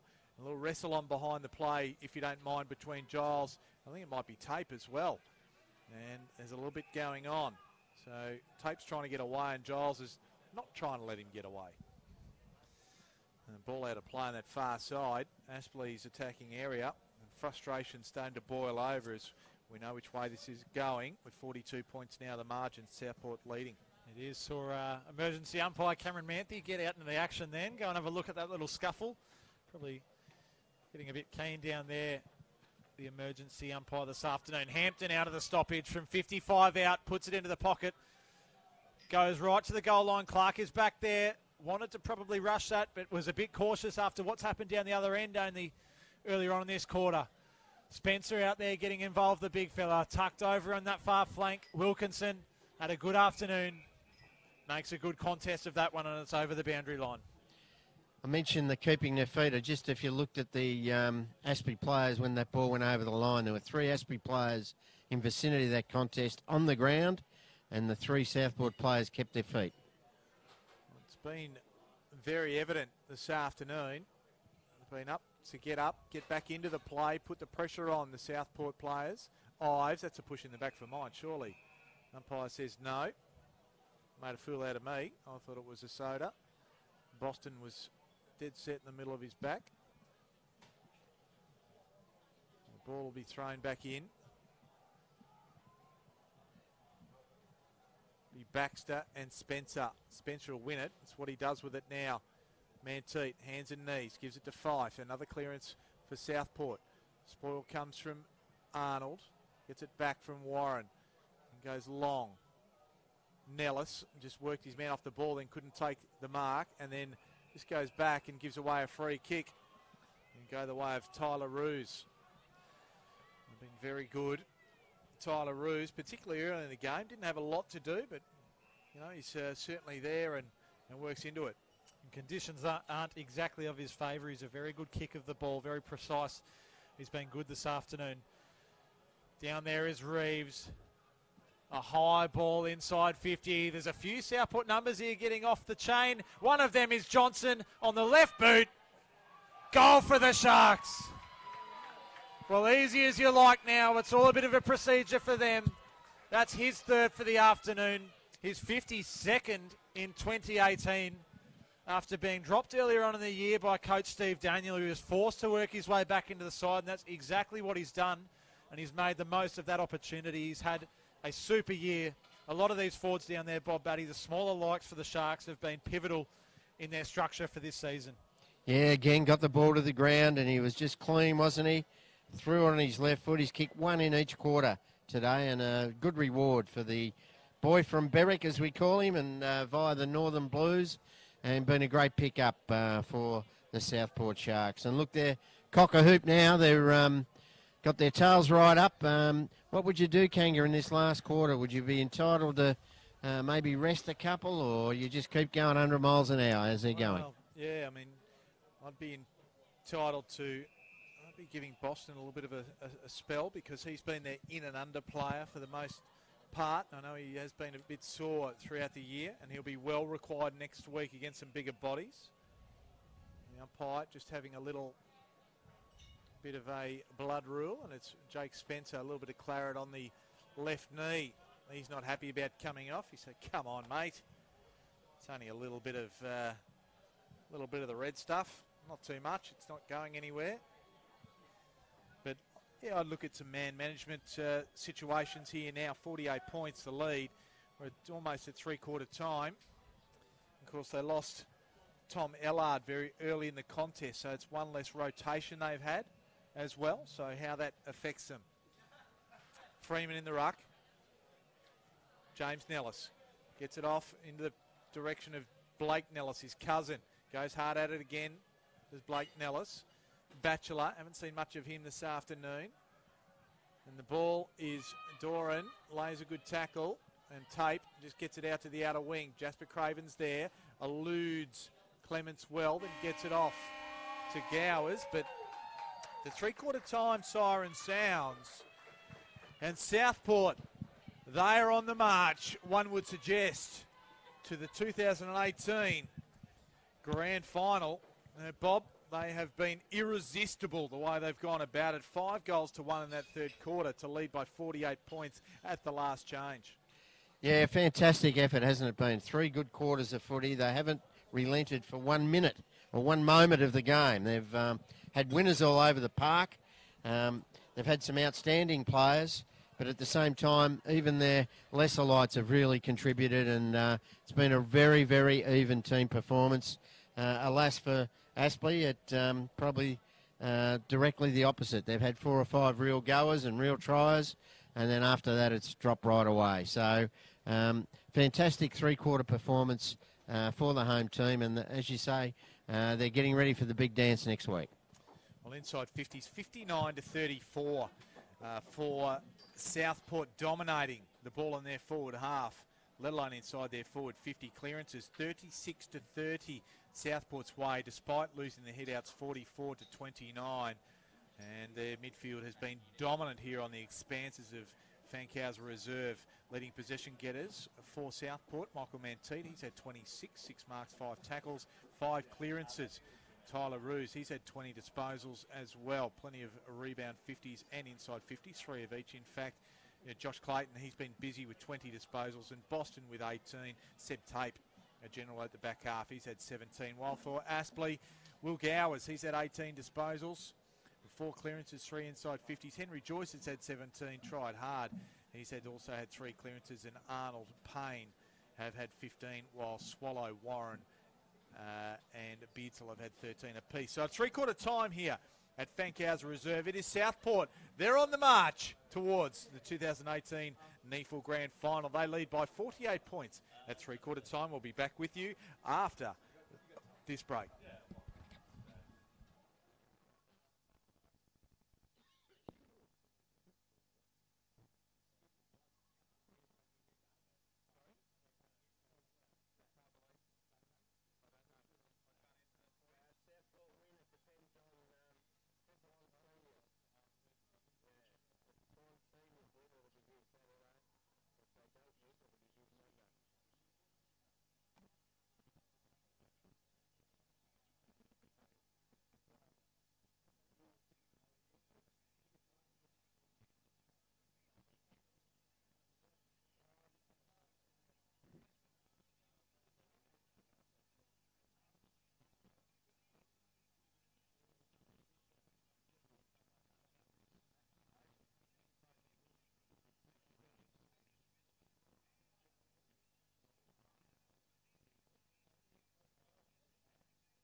Right now, boys. Okay, turn him up. You're on.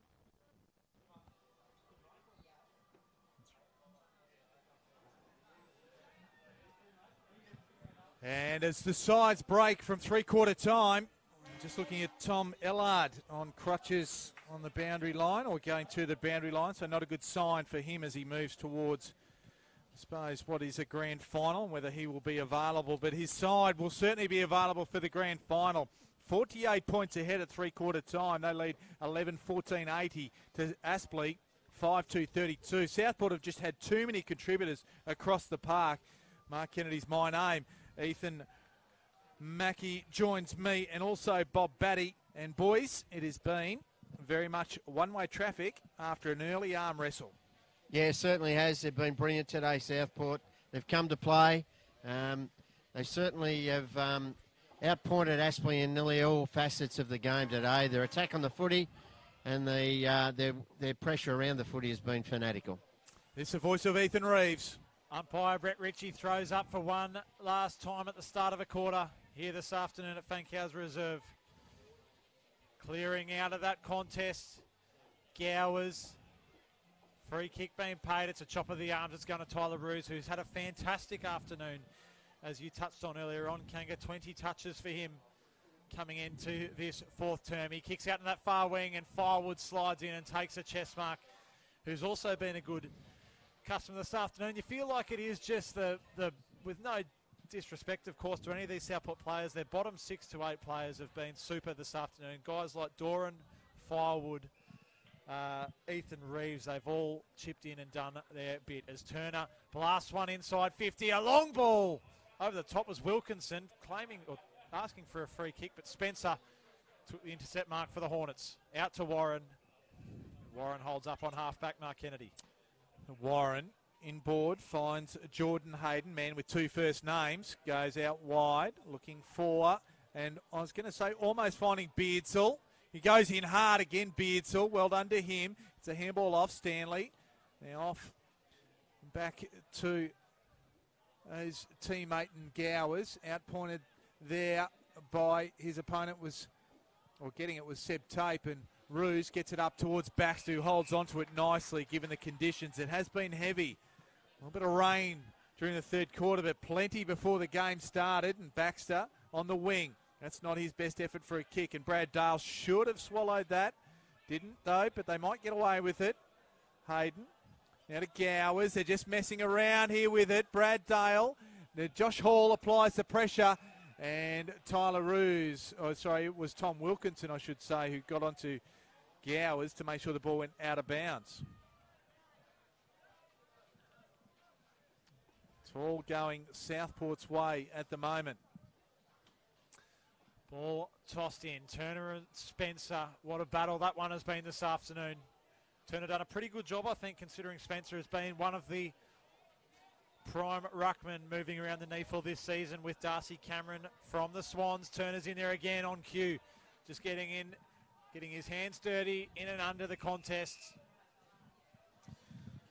Well, they've tried a few different ruck options the last couple of weeks, and Turner had to come back in, and he had a big task today to go up against Jake Spencer. We'll get Bob Batty's thoughts on that in just a moment. Spencer got the hit out on that occasion. Warren couldn't find a target with his handball. Clements had a little kick at it, couldn't do so real well. Joyce gets it going his way. Freeman, who started brightly but hasn't had any impact on the contest since, you'd suggest, really the first quarter, gets it in. How do you see that ruck contest today, Bob? Oh, yeah, it's been a ripper, hasn't it? Look, he the size and shape he is, 194 and 110, he's more suited to the NRL. He'd be a front rower for the Broncos, but he's done a marvellous job today. He's just nullified the work of the big fella in the ruck. His endurance for someone of that size as well has been super, especially considering that they've been, as a free kick is paid in the back against Giles, Boston the beneficiary. They have had a few hiccups with ruck issues this season, the Sharks. Have been able to handle them very well. Tommy Howard's come in for a stint. Fraser Thurlow, of course, started the season and has been over on the other side of the world, living it up. But Turner's done a good job today. The kick down the line from Boston. Baxter fumbled. Toy gives the handball out. Gowers on the boot. A floating ball down the line. Freeman attacks. Getting front spot was Davis, who pumps that one over the boundary line, gets a high five from Clark. And, of course, Turner's going to have a big job next week against Darcy Cameron because he has been in stunning form for the Sydney Swans. And, of course, his last 4 home and away matches fielded 39 of a possible 40 votes in the NEFL MVP. End up coming with a wet sail to finish second. Over the back, the ball goes to that ruck contest. It was Reeves, and then Fife couldn't take it with him. A couple of stray boots in there between Aspley teammates, and the ball's going nowhere. So right in front of us here, we'll have a good look at that. Of course, we're live on NEFL TV thanks to our broadcast partner, Bar TV. And the NEFL, it's proudly sponsored by Elastoplast. Thanks for joining us here for this 2018 Tribal Sport NEFL final series. Swallow just slips over and is just manhandled there by Tyler Roos, who just fell on him. And he and Manteet said, sorry, Mr. Swallow. You're a player of great calibre, but you're gone. Over the top it goes to Boston, who just claims the mark. And the Mexican wrestler right in front of us here just fleeces the mane. His whiskers bristling. Boston long to the top of the 50. Clayton couldn't quite pull that one in. Wilkinson, great follow-up from him and a good tackle. Coming in and laying a bit of help then was Firewood. Very even contribution across the board this afternoon from the Sharks. Would be something that's been pleasing to see for a number of weeks in this season. They've just been able to chip in, and they do have the talent of Boston and Clayton in there, but apart from those guys, everyone else chips in and does their part. To the top of the square for the Sharks. Well, that is a dangerous kick out. Doran there gives the handball off. Wilkinson couldn't quite pull it in. Nellis gives the handball out that far side to Joyce. Just pops the kick out. A dangerous one to run onto. Nearly lost his head in that contest then was Stackelberg, but he attacked well. Goes down the line towards Batchelor, coming across and doing a good job was Murdoch, feeding the handball off. Long inside 50 from Taylor, but Ben Warren is back there. He's been a trusty figure for the Hornets all year. Not so trusty on this occasion. Baxter cuts that one off. The kick back in, and Dale cuts this off. So let's see if we can bring this one out of the defensive 50 a little bit better for the Hornets. So Stanley it is to Spencer. Gives it quickly to Gowers. Gowers chipping ball. Just tape. Just getting the go-go gadget arms on it. Oh, Beardsall met heavily by Ryan Davis. And probably lucky he just was, I guess, just angled his body. And it was Beardsall that got the foot on it, went out of bounds on the full, so that's not the ideal one to get. Doran couldn't take the ball, but Warren could for Aspley. Inside forward 50, Gross is forward. And then Blake Nellis is there, just winds at a goal, doesn't screw back far enough. Only the minor. And the first score for the last quarter narrows the margin to 47, but the game is already gone. Yeah, but it's good to see, isn't it? Michael Manteet there, giving his couple of charges there, Boston and Davis, a bit of a serve to say, hold on, keep running, get back and help. And that's been their go all day and their mantra. So good on him for doing that against two senior players there. Some very direct advice from Manteet, as I'm sure you may have heard across the broadcast. 27 touches for him this afternoon. He's had a great day, leading all ball getters on the field. Getting down to this one was Wilkinson. Boston in there again. Had his head nearly taken off by Batchelor. No free kick paid. He's under this one. As the umpire circles, and we'll have another stoppage 7.5 minutes into this final term, and a bit of a formality for the Sharks here at the moment. Turner and Spencer once more. Spencer won the tap at 5, sharked it well. Josh Hall towards Wilkinson. He bats it forwards towards Johnson. Heavy pressure applied from Dale. Probably didn't have the footy at the time. Hancock copped a solid bump. It was Clements that bombed it in, but Warren is there playing a little bit more of an intercept role in this last term. Cutting that one off, takes it out the far side towards Hayden.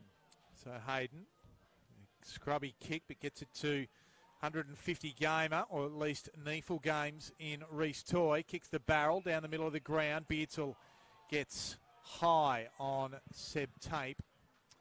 They've had a little bit of the rub of the green today with the umpires as well, but I don't think it's really made the result any different. And Davis goes out wide, finds Reece Clark.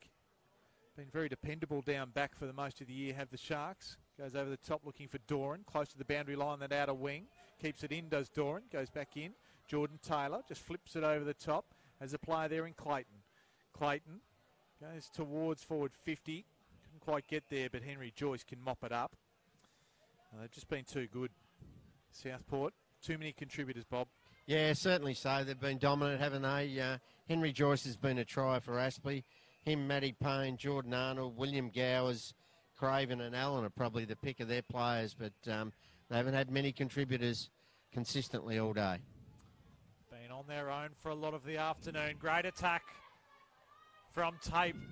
Took the chest mark and just belted it forwards. There's about 5 Aspley jumpers here. They should be able to clean this one up with ease. Joyce, a bit of a wayward handball out in the front of Allen's path. He goes up the line and, well, they're trying to roll the dice a little bit more and have some faster ball movement here, the Hornets, but any chance of a resurrection was lost long ago as we click over 10 minutes into the final term. Davis, well, he's nearly kicked that in the rugby league ground next door. He's spotted a fan in the crowd and he's decided to pop it there. So I think a pretty good result for this from the Sharks today. They've had a good solid hit out and been able to overcome an Aspley side that's been very strong, of course. Lost Tom Ellard early, and that's the only real disappointing factor from this afternoon from a black and white point of view. Mark Kennedy. Hayden, inside forward 50. Tape with the spoil. Craven's there. Has his kick smothered by Firewood. Hampton tries to bar through. He's going nowhere as Firewood and Tape wrap it up.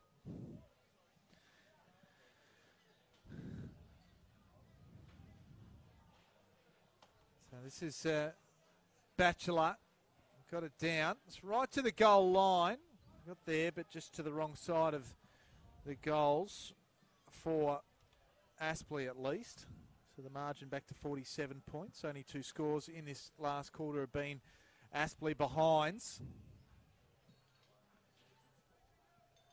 Kick in, finds Tape. That's where we're going, Bob Batty. I guess resting players and finding that. But Steve Daniel has done a magnificent job of managing his players generally and bringing this side together.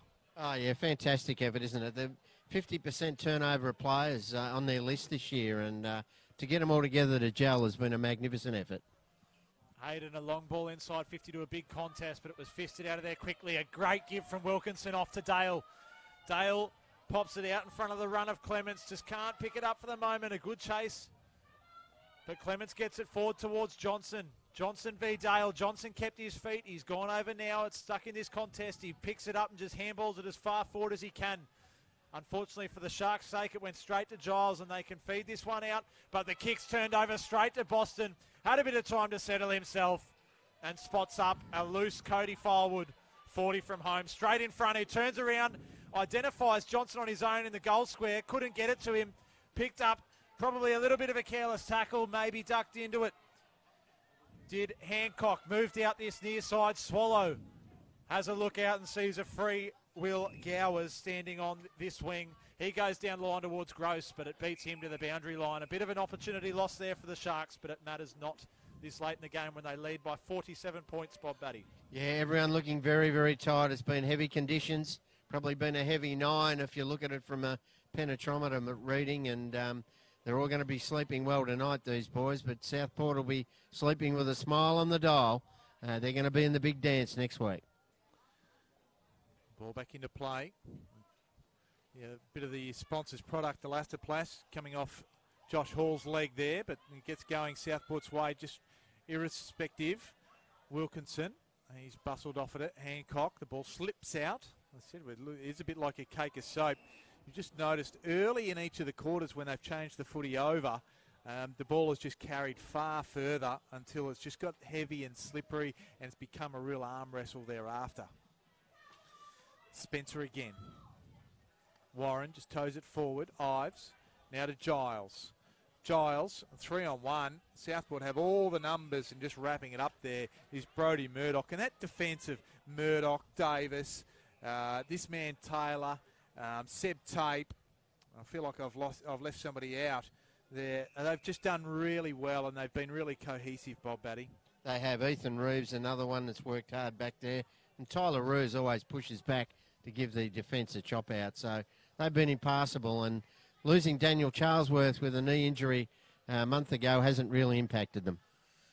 Yeah, they've done well to cover Dan's loss, of course, down in that Southport defence. And right down there at the moment, and they're doing very well to keep this one at bay. Davis with the quick kick out. Hall came off him and went to ground level to Manteet, who bangs it forward. Hancock, Clements, both in there. Payne wraps Clements up. We'll have a ball up. So both of these sides know what the result's going to be at this stage, and it's just a bit of a run-through at the moment. What impact is this going to have on Southport for next week if we get dry conditions, Bob? It's been pretty heavy out there. It has, yeah. Look, this ground takes a while to dry out, so it may be just as heavy this time next week because they've had a lot of rain, But, yeah, look, they'll be running on top of the ground, I'm sure, at their home venue in a grand final. They're going to be hard to beat. So Ruse, he'll get it back off Clayton and Ruse. And that's downfield. That was just silly from Beardsall. And nothing silly will want to emanate from the Southport players as they're going to a grand final. Josh Hall just gets it going forward, so eyes get back on the game. Arnold, or at least Hayden, gets it straight off to Firewood, puts it inside forward 50. Joyce couldn't capture it. Lee Dale lays a tackle. And Jackson Allen, he only clears it as far as Fife. And Fife says, I'll see you that, and put it with a bit more interest back the other way. Wilkinson was spoiled by Arnold.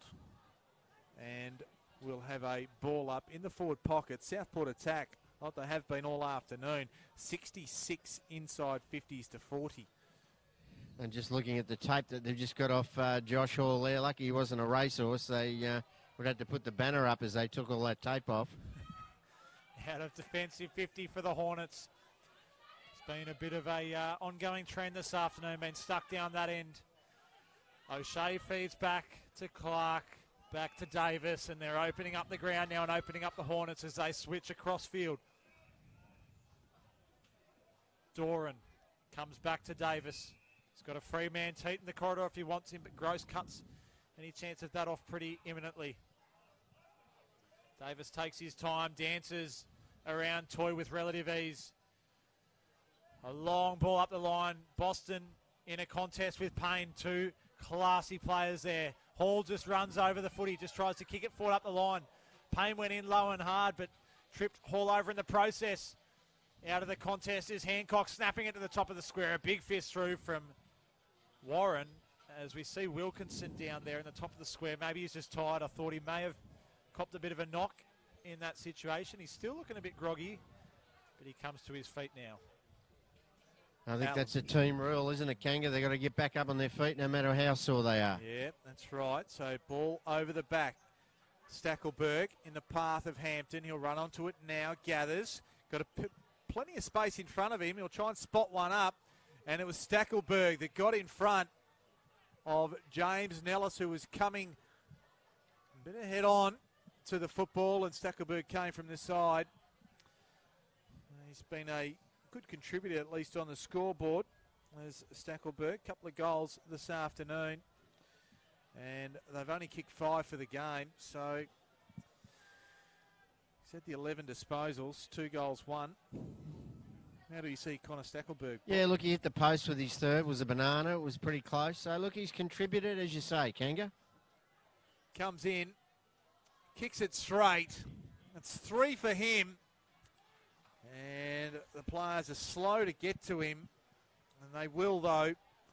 He narrows the margin back to 41 points. First goal this last quarter, kicked at the 17 and 3/4 minute mark of this quarter. So I wouldn't expect this quarter to go very long at all. But again, Aspley, they'll just be looking to finish off here and just keep flying the flag as such. Yeah, Johnny Blair would have asked them to one last effort and maybe win the quarter and show some real fortitude in this last quarter, and they've done that. They've at least arm wrestled a little bit better, but Southport have just outnumbered them in most contests.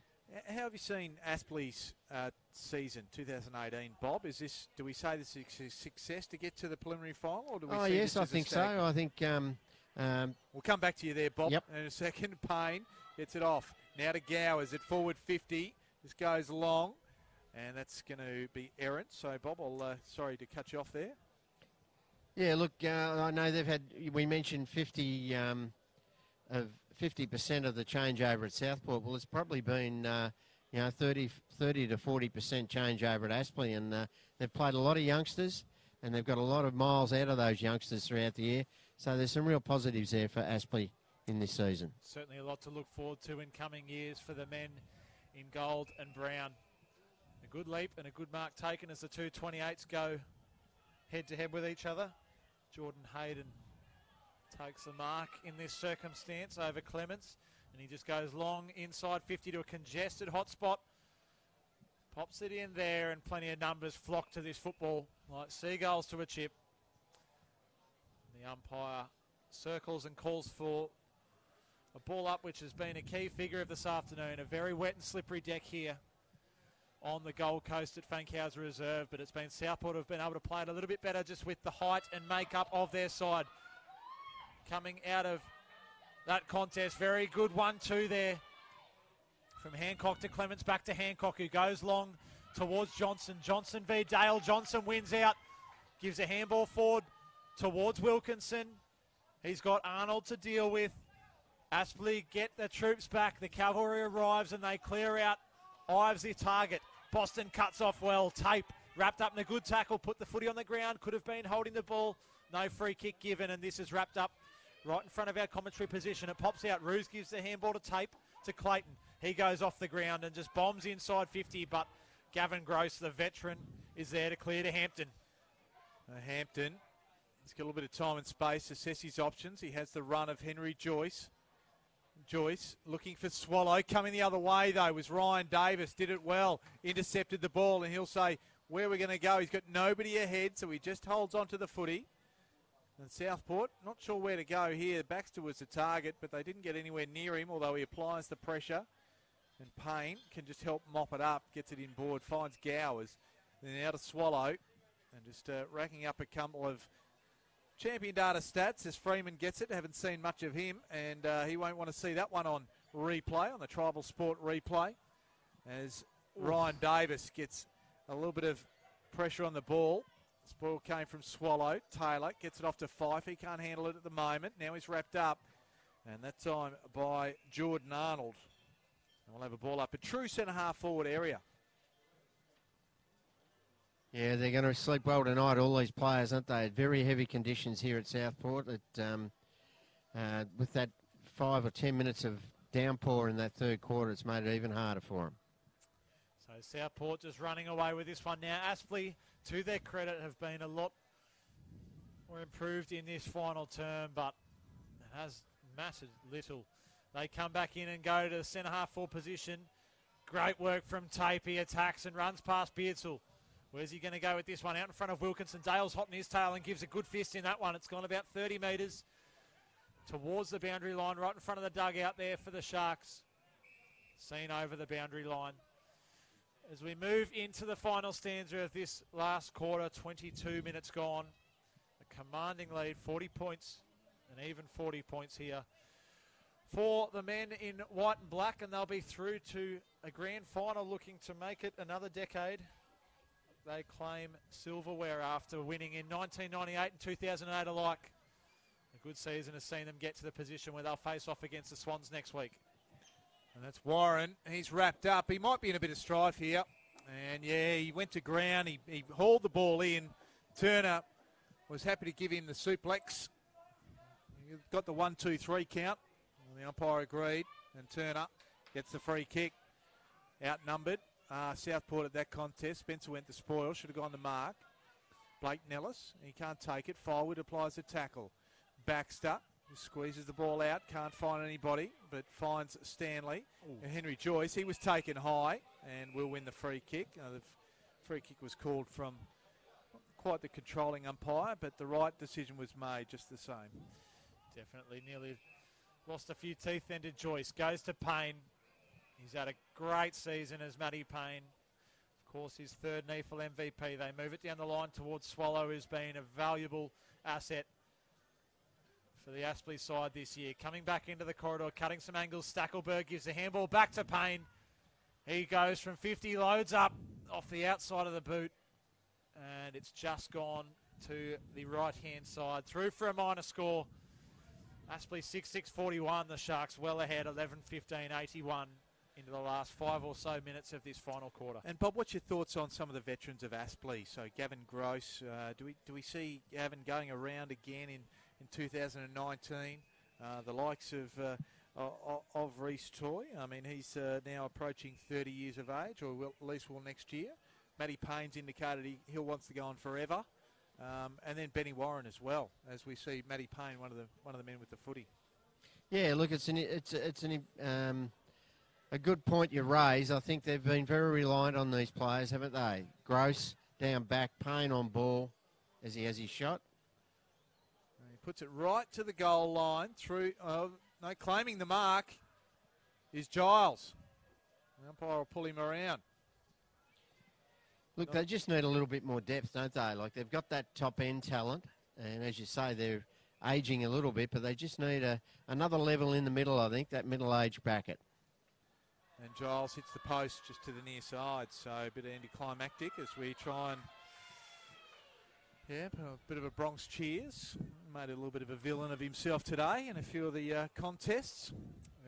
Very casual, blasé approach there from Giles. Has walked into that one. I don't think that would be too pleasing for Coach John Blair to see that as they move it down the far flank.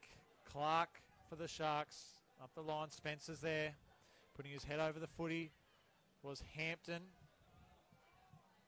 Dale goes again, and it beats all comers to the boundary line. Good turnout here this afternoon at Fankhouse Reserve too. Great to see local footy in Queensland doing well. I know that the Suns and the Lions in previous years have had their knockers. Certainly good to see a full car park here this afternoon and people getting out despite the weather. Well, they'll be here again next week as Hampton gets away.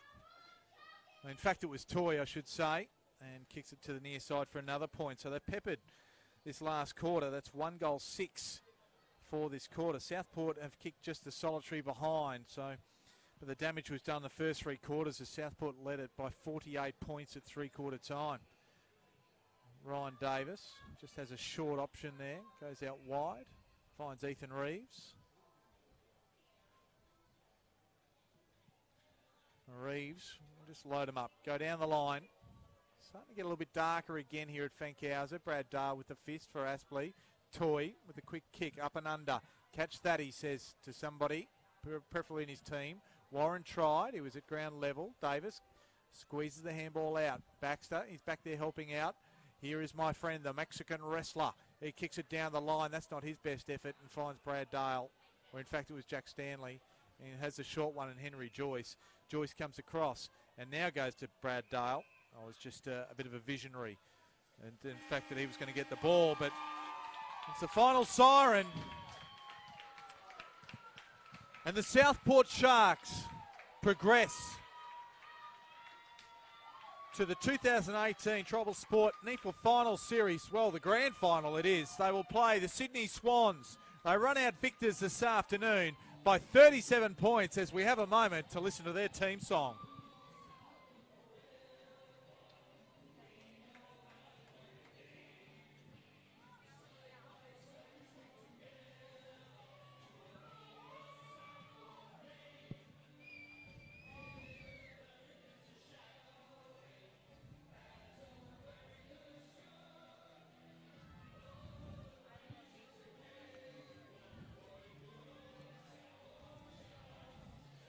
Well, as the song this goes on in the background, it was anticlimactic at 3-quarter time with a 48-point margin.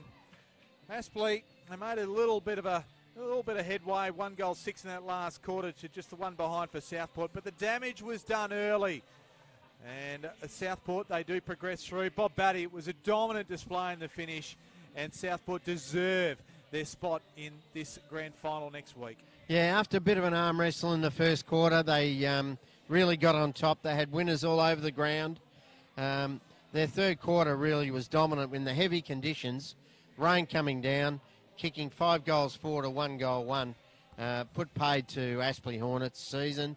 And look, they had winners everywhere, didn't they? Manteet, Boston, they were very good. Ryan Davis, Seb Tape, Josh Clayton, Mitch Johnson, Josh Baxter, Rob Clements, Tyler Rouge. You could go on. There's probably another 6 or 7 you could mention being in their better players, and that's leaving out Jed Turner, who did a marvellous job in the ruck. He was probably as important as anyone on the ground. For Aspley, Henry Joyce, Matty Payne, William Gowes, Jordan Arnold, Jackson Allen and maybe Jasper Craven really tried hard, but they were found wanting today. The best team won on the day. They were dominant. They ran out victors, as you said, by 37 points in a dominant display here at Fankhauser Reserve. And Ethan Mackey, how do you see next week panning out? Just looking ahead, obviously the matchup with the Sydney Swans is going to be a very good one. They went in with 11 listed players today, and they took the chocolates against Canberra and brought their season to an end. But it should be an absolute ball-tearing game out here, one would suspect. Yeah, it should be a beauty as we see the Sharks come off the ground and salute to the local crowd here. Two very different preliminary finals, of course. Sydney accounting for Canberra today with relative ease, getting up by just under 10 goals. This one here, even though it's been a similar-ish margin, Southport have been made to work for it in a very contested afternoon. But it's a remarkable turnaround for the Sharks. This time, just a bit over 12 months ago, we're sitting here, they're second last for the year. Where do we go from here? Steve Daniels comes in. The turnaround that they've been able to achieve from top down, and through that side having such a balanced list, players going out, Dylan Mutus of the world, the Daniel Charlesworths of the world, coming out of that side, players coming in and playing their role. It's a pretty astonishing achievement for them to simply even make it to finals after where they were 12 months ago, and to make it to the big dance the last day of the year against the Swans. Well, it's a fantastic achievement for the Southport Sharks. Well, of course, the announcement around the details for the NEFL 2018 Grand Final will be made in the coming hours. I think it is dependent on what happens with the game between the Sydney Swans and the GWS in the AFL. Just some logistics, so it'll either be on the Saturday or the Sunday here at Fankhauser Reserve, and I think we can expect a huge roll-up as I suppose the Queenslanders, if you like, are playing the New South Welshmen, so a little bit of state of origin in essence, and Bob, it really promises that the Sydney Swans, obviously those AFL hardened bodies, up against, I suppose, the semi-professionals, if you like, of Southport Sharks, but they do possess a number of ex-AFL players that give them good strength and steadiness. Yes, they have got that strength and steadiness that you mentioned. On their performance today, you would think that they've got a more than even money chance of doing well against the Swans. Swans have got, as you said, a good list of players, both listed and rookie listed, but they've also got some good Swans academy players, and they're players that come in and play and make up the numbers for the Sydney Swans. Are very, very good players, and don't underestimate their performances as well. But look, they've been around the mark, the Swans, for many years. They haven't been able to wrestle a NEFL flag yet. They've always seemed to be found wanting. They're done by a kick by Aspley at Aspley, some 2014, and then they were beaten. Done by a kick by GWS, and then done by a kick by the Brisbane Lions last year. So they've been beaten in 3 grand finals, the bridesmaids, not the bride, by under a goal in each grand final over the last 3 years. So it'll be interesting to see how they approach this grand final this time. I think the fact that they've been so close and haven't got the chocolates in any of those probably really rolls them a little bit, and I'm sure that their coaching staff and their players will be really focused on having a red-hot crack next week in what should be a fantastic grand final here at Fankhauser Reserve. Well, we'll just run through a couple of little stats before we sign off, because I think that's really important. We just lead with the leading possession getters. Michael Manteet, a tremendous game this afternoon. 30 disposals, 7 marks, 6 tackles, 5 clearances. He was wonderful. Tyler Roos, 26 disposal, also very solid through that wing and push back and up forward to get the ball inside and rebound 50. Ryan Davis was a rock down back. He had 25. Andrew Boston in and under, 5 tackles, 6 clearances, 6 inside 50s. Josh Clayton, he was everywhere, 24 disposals. And Seb Tape, he had 22 and is just solid as a rock down back. And for the visitors, the defeated, and their season's over, Will Gowers, he led their stats for this afternoon. 27 disposals, 5 tackles, 4 clearances, 4 inside 50s. Matty Payne, the triple NEFL MVP, 26 disposals, winding up what's been an unbelievable season for him. 10 clearances, if you don't mind, as well. Henry Joyce had 25, and Reece Toy in his 150th NEFL appearance for Aspley. He had 18 disposals. Clearances just went the way of Aspley in the finish, 42-40.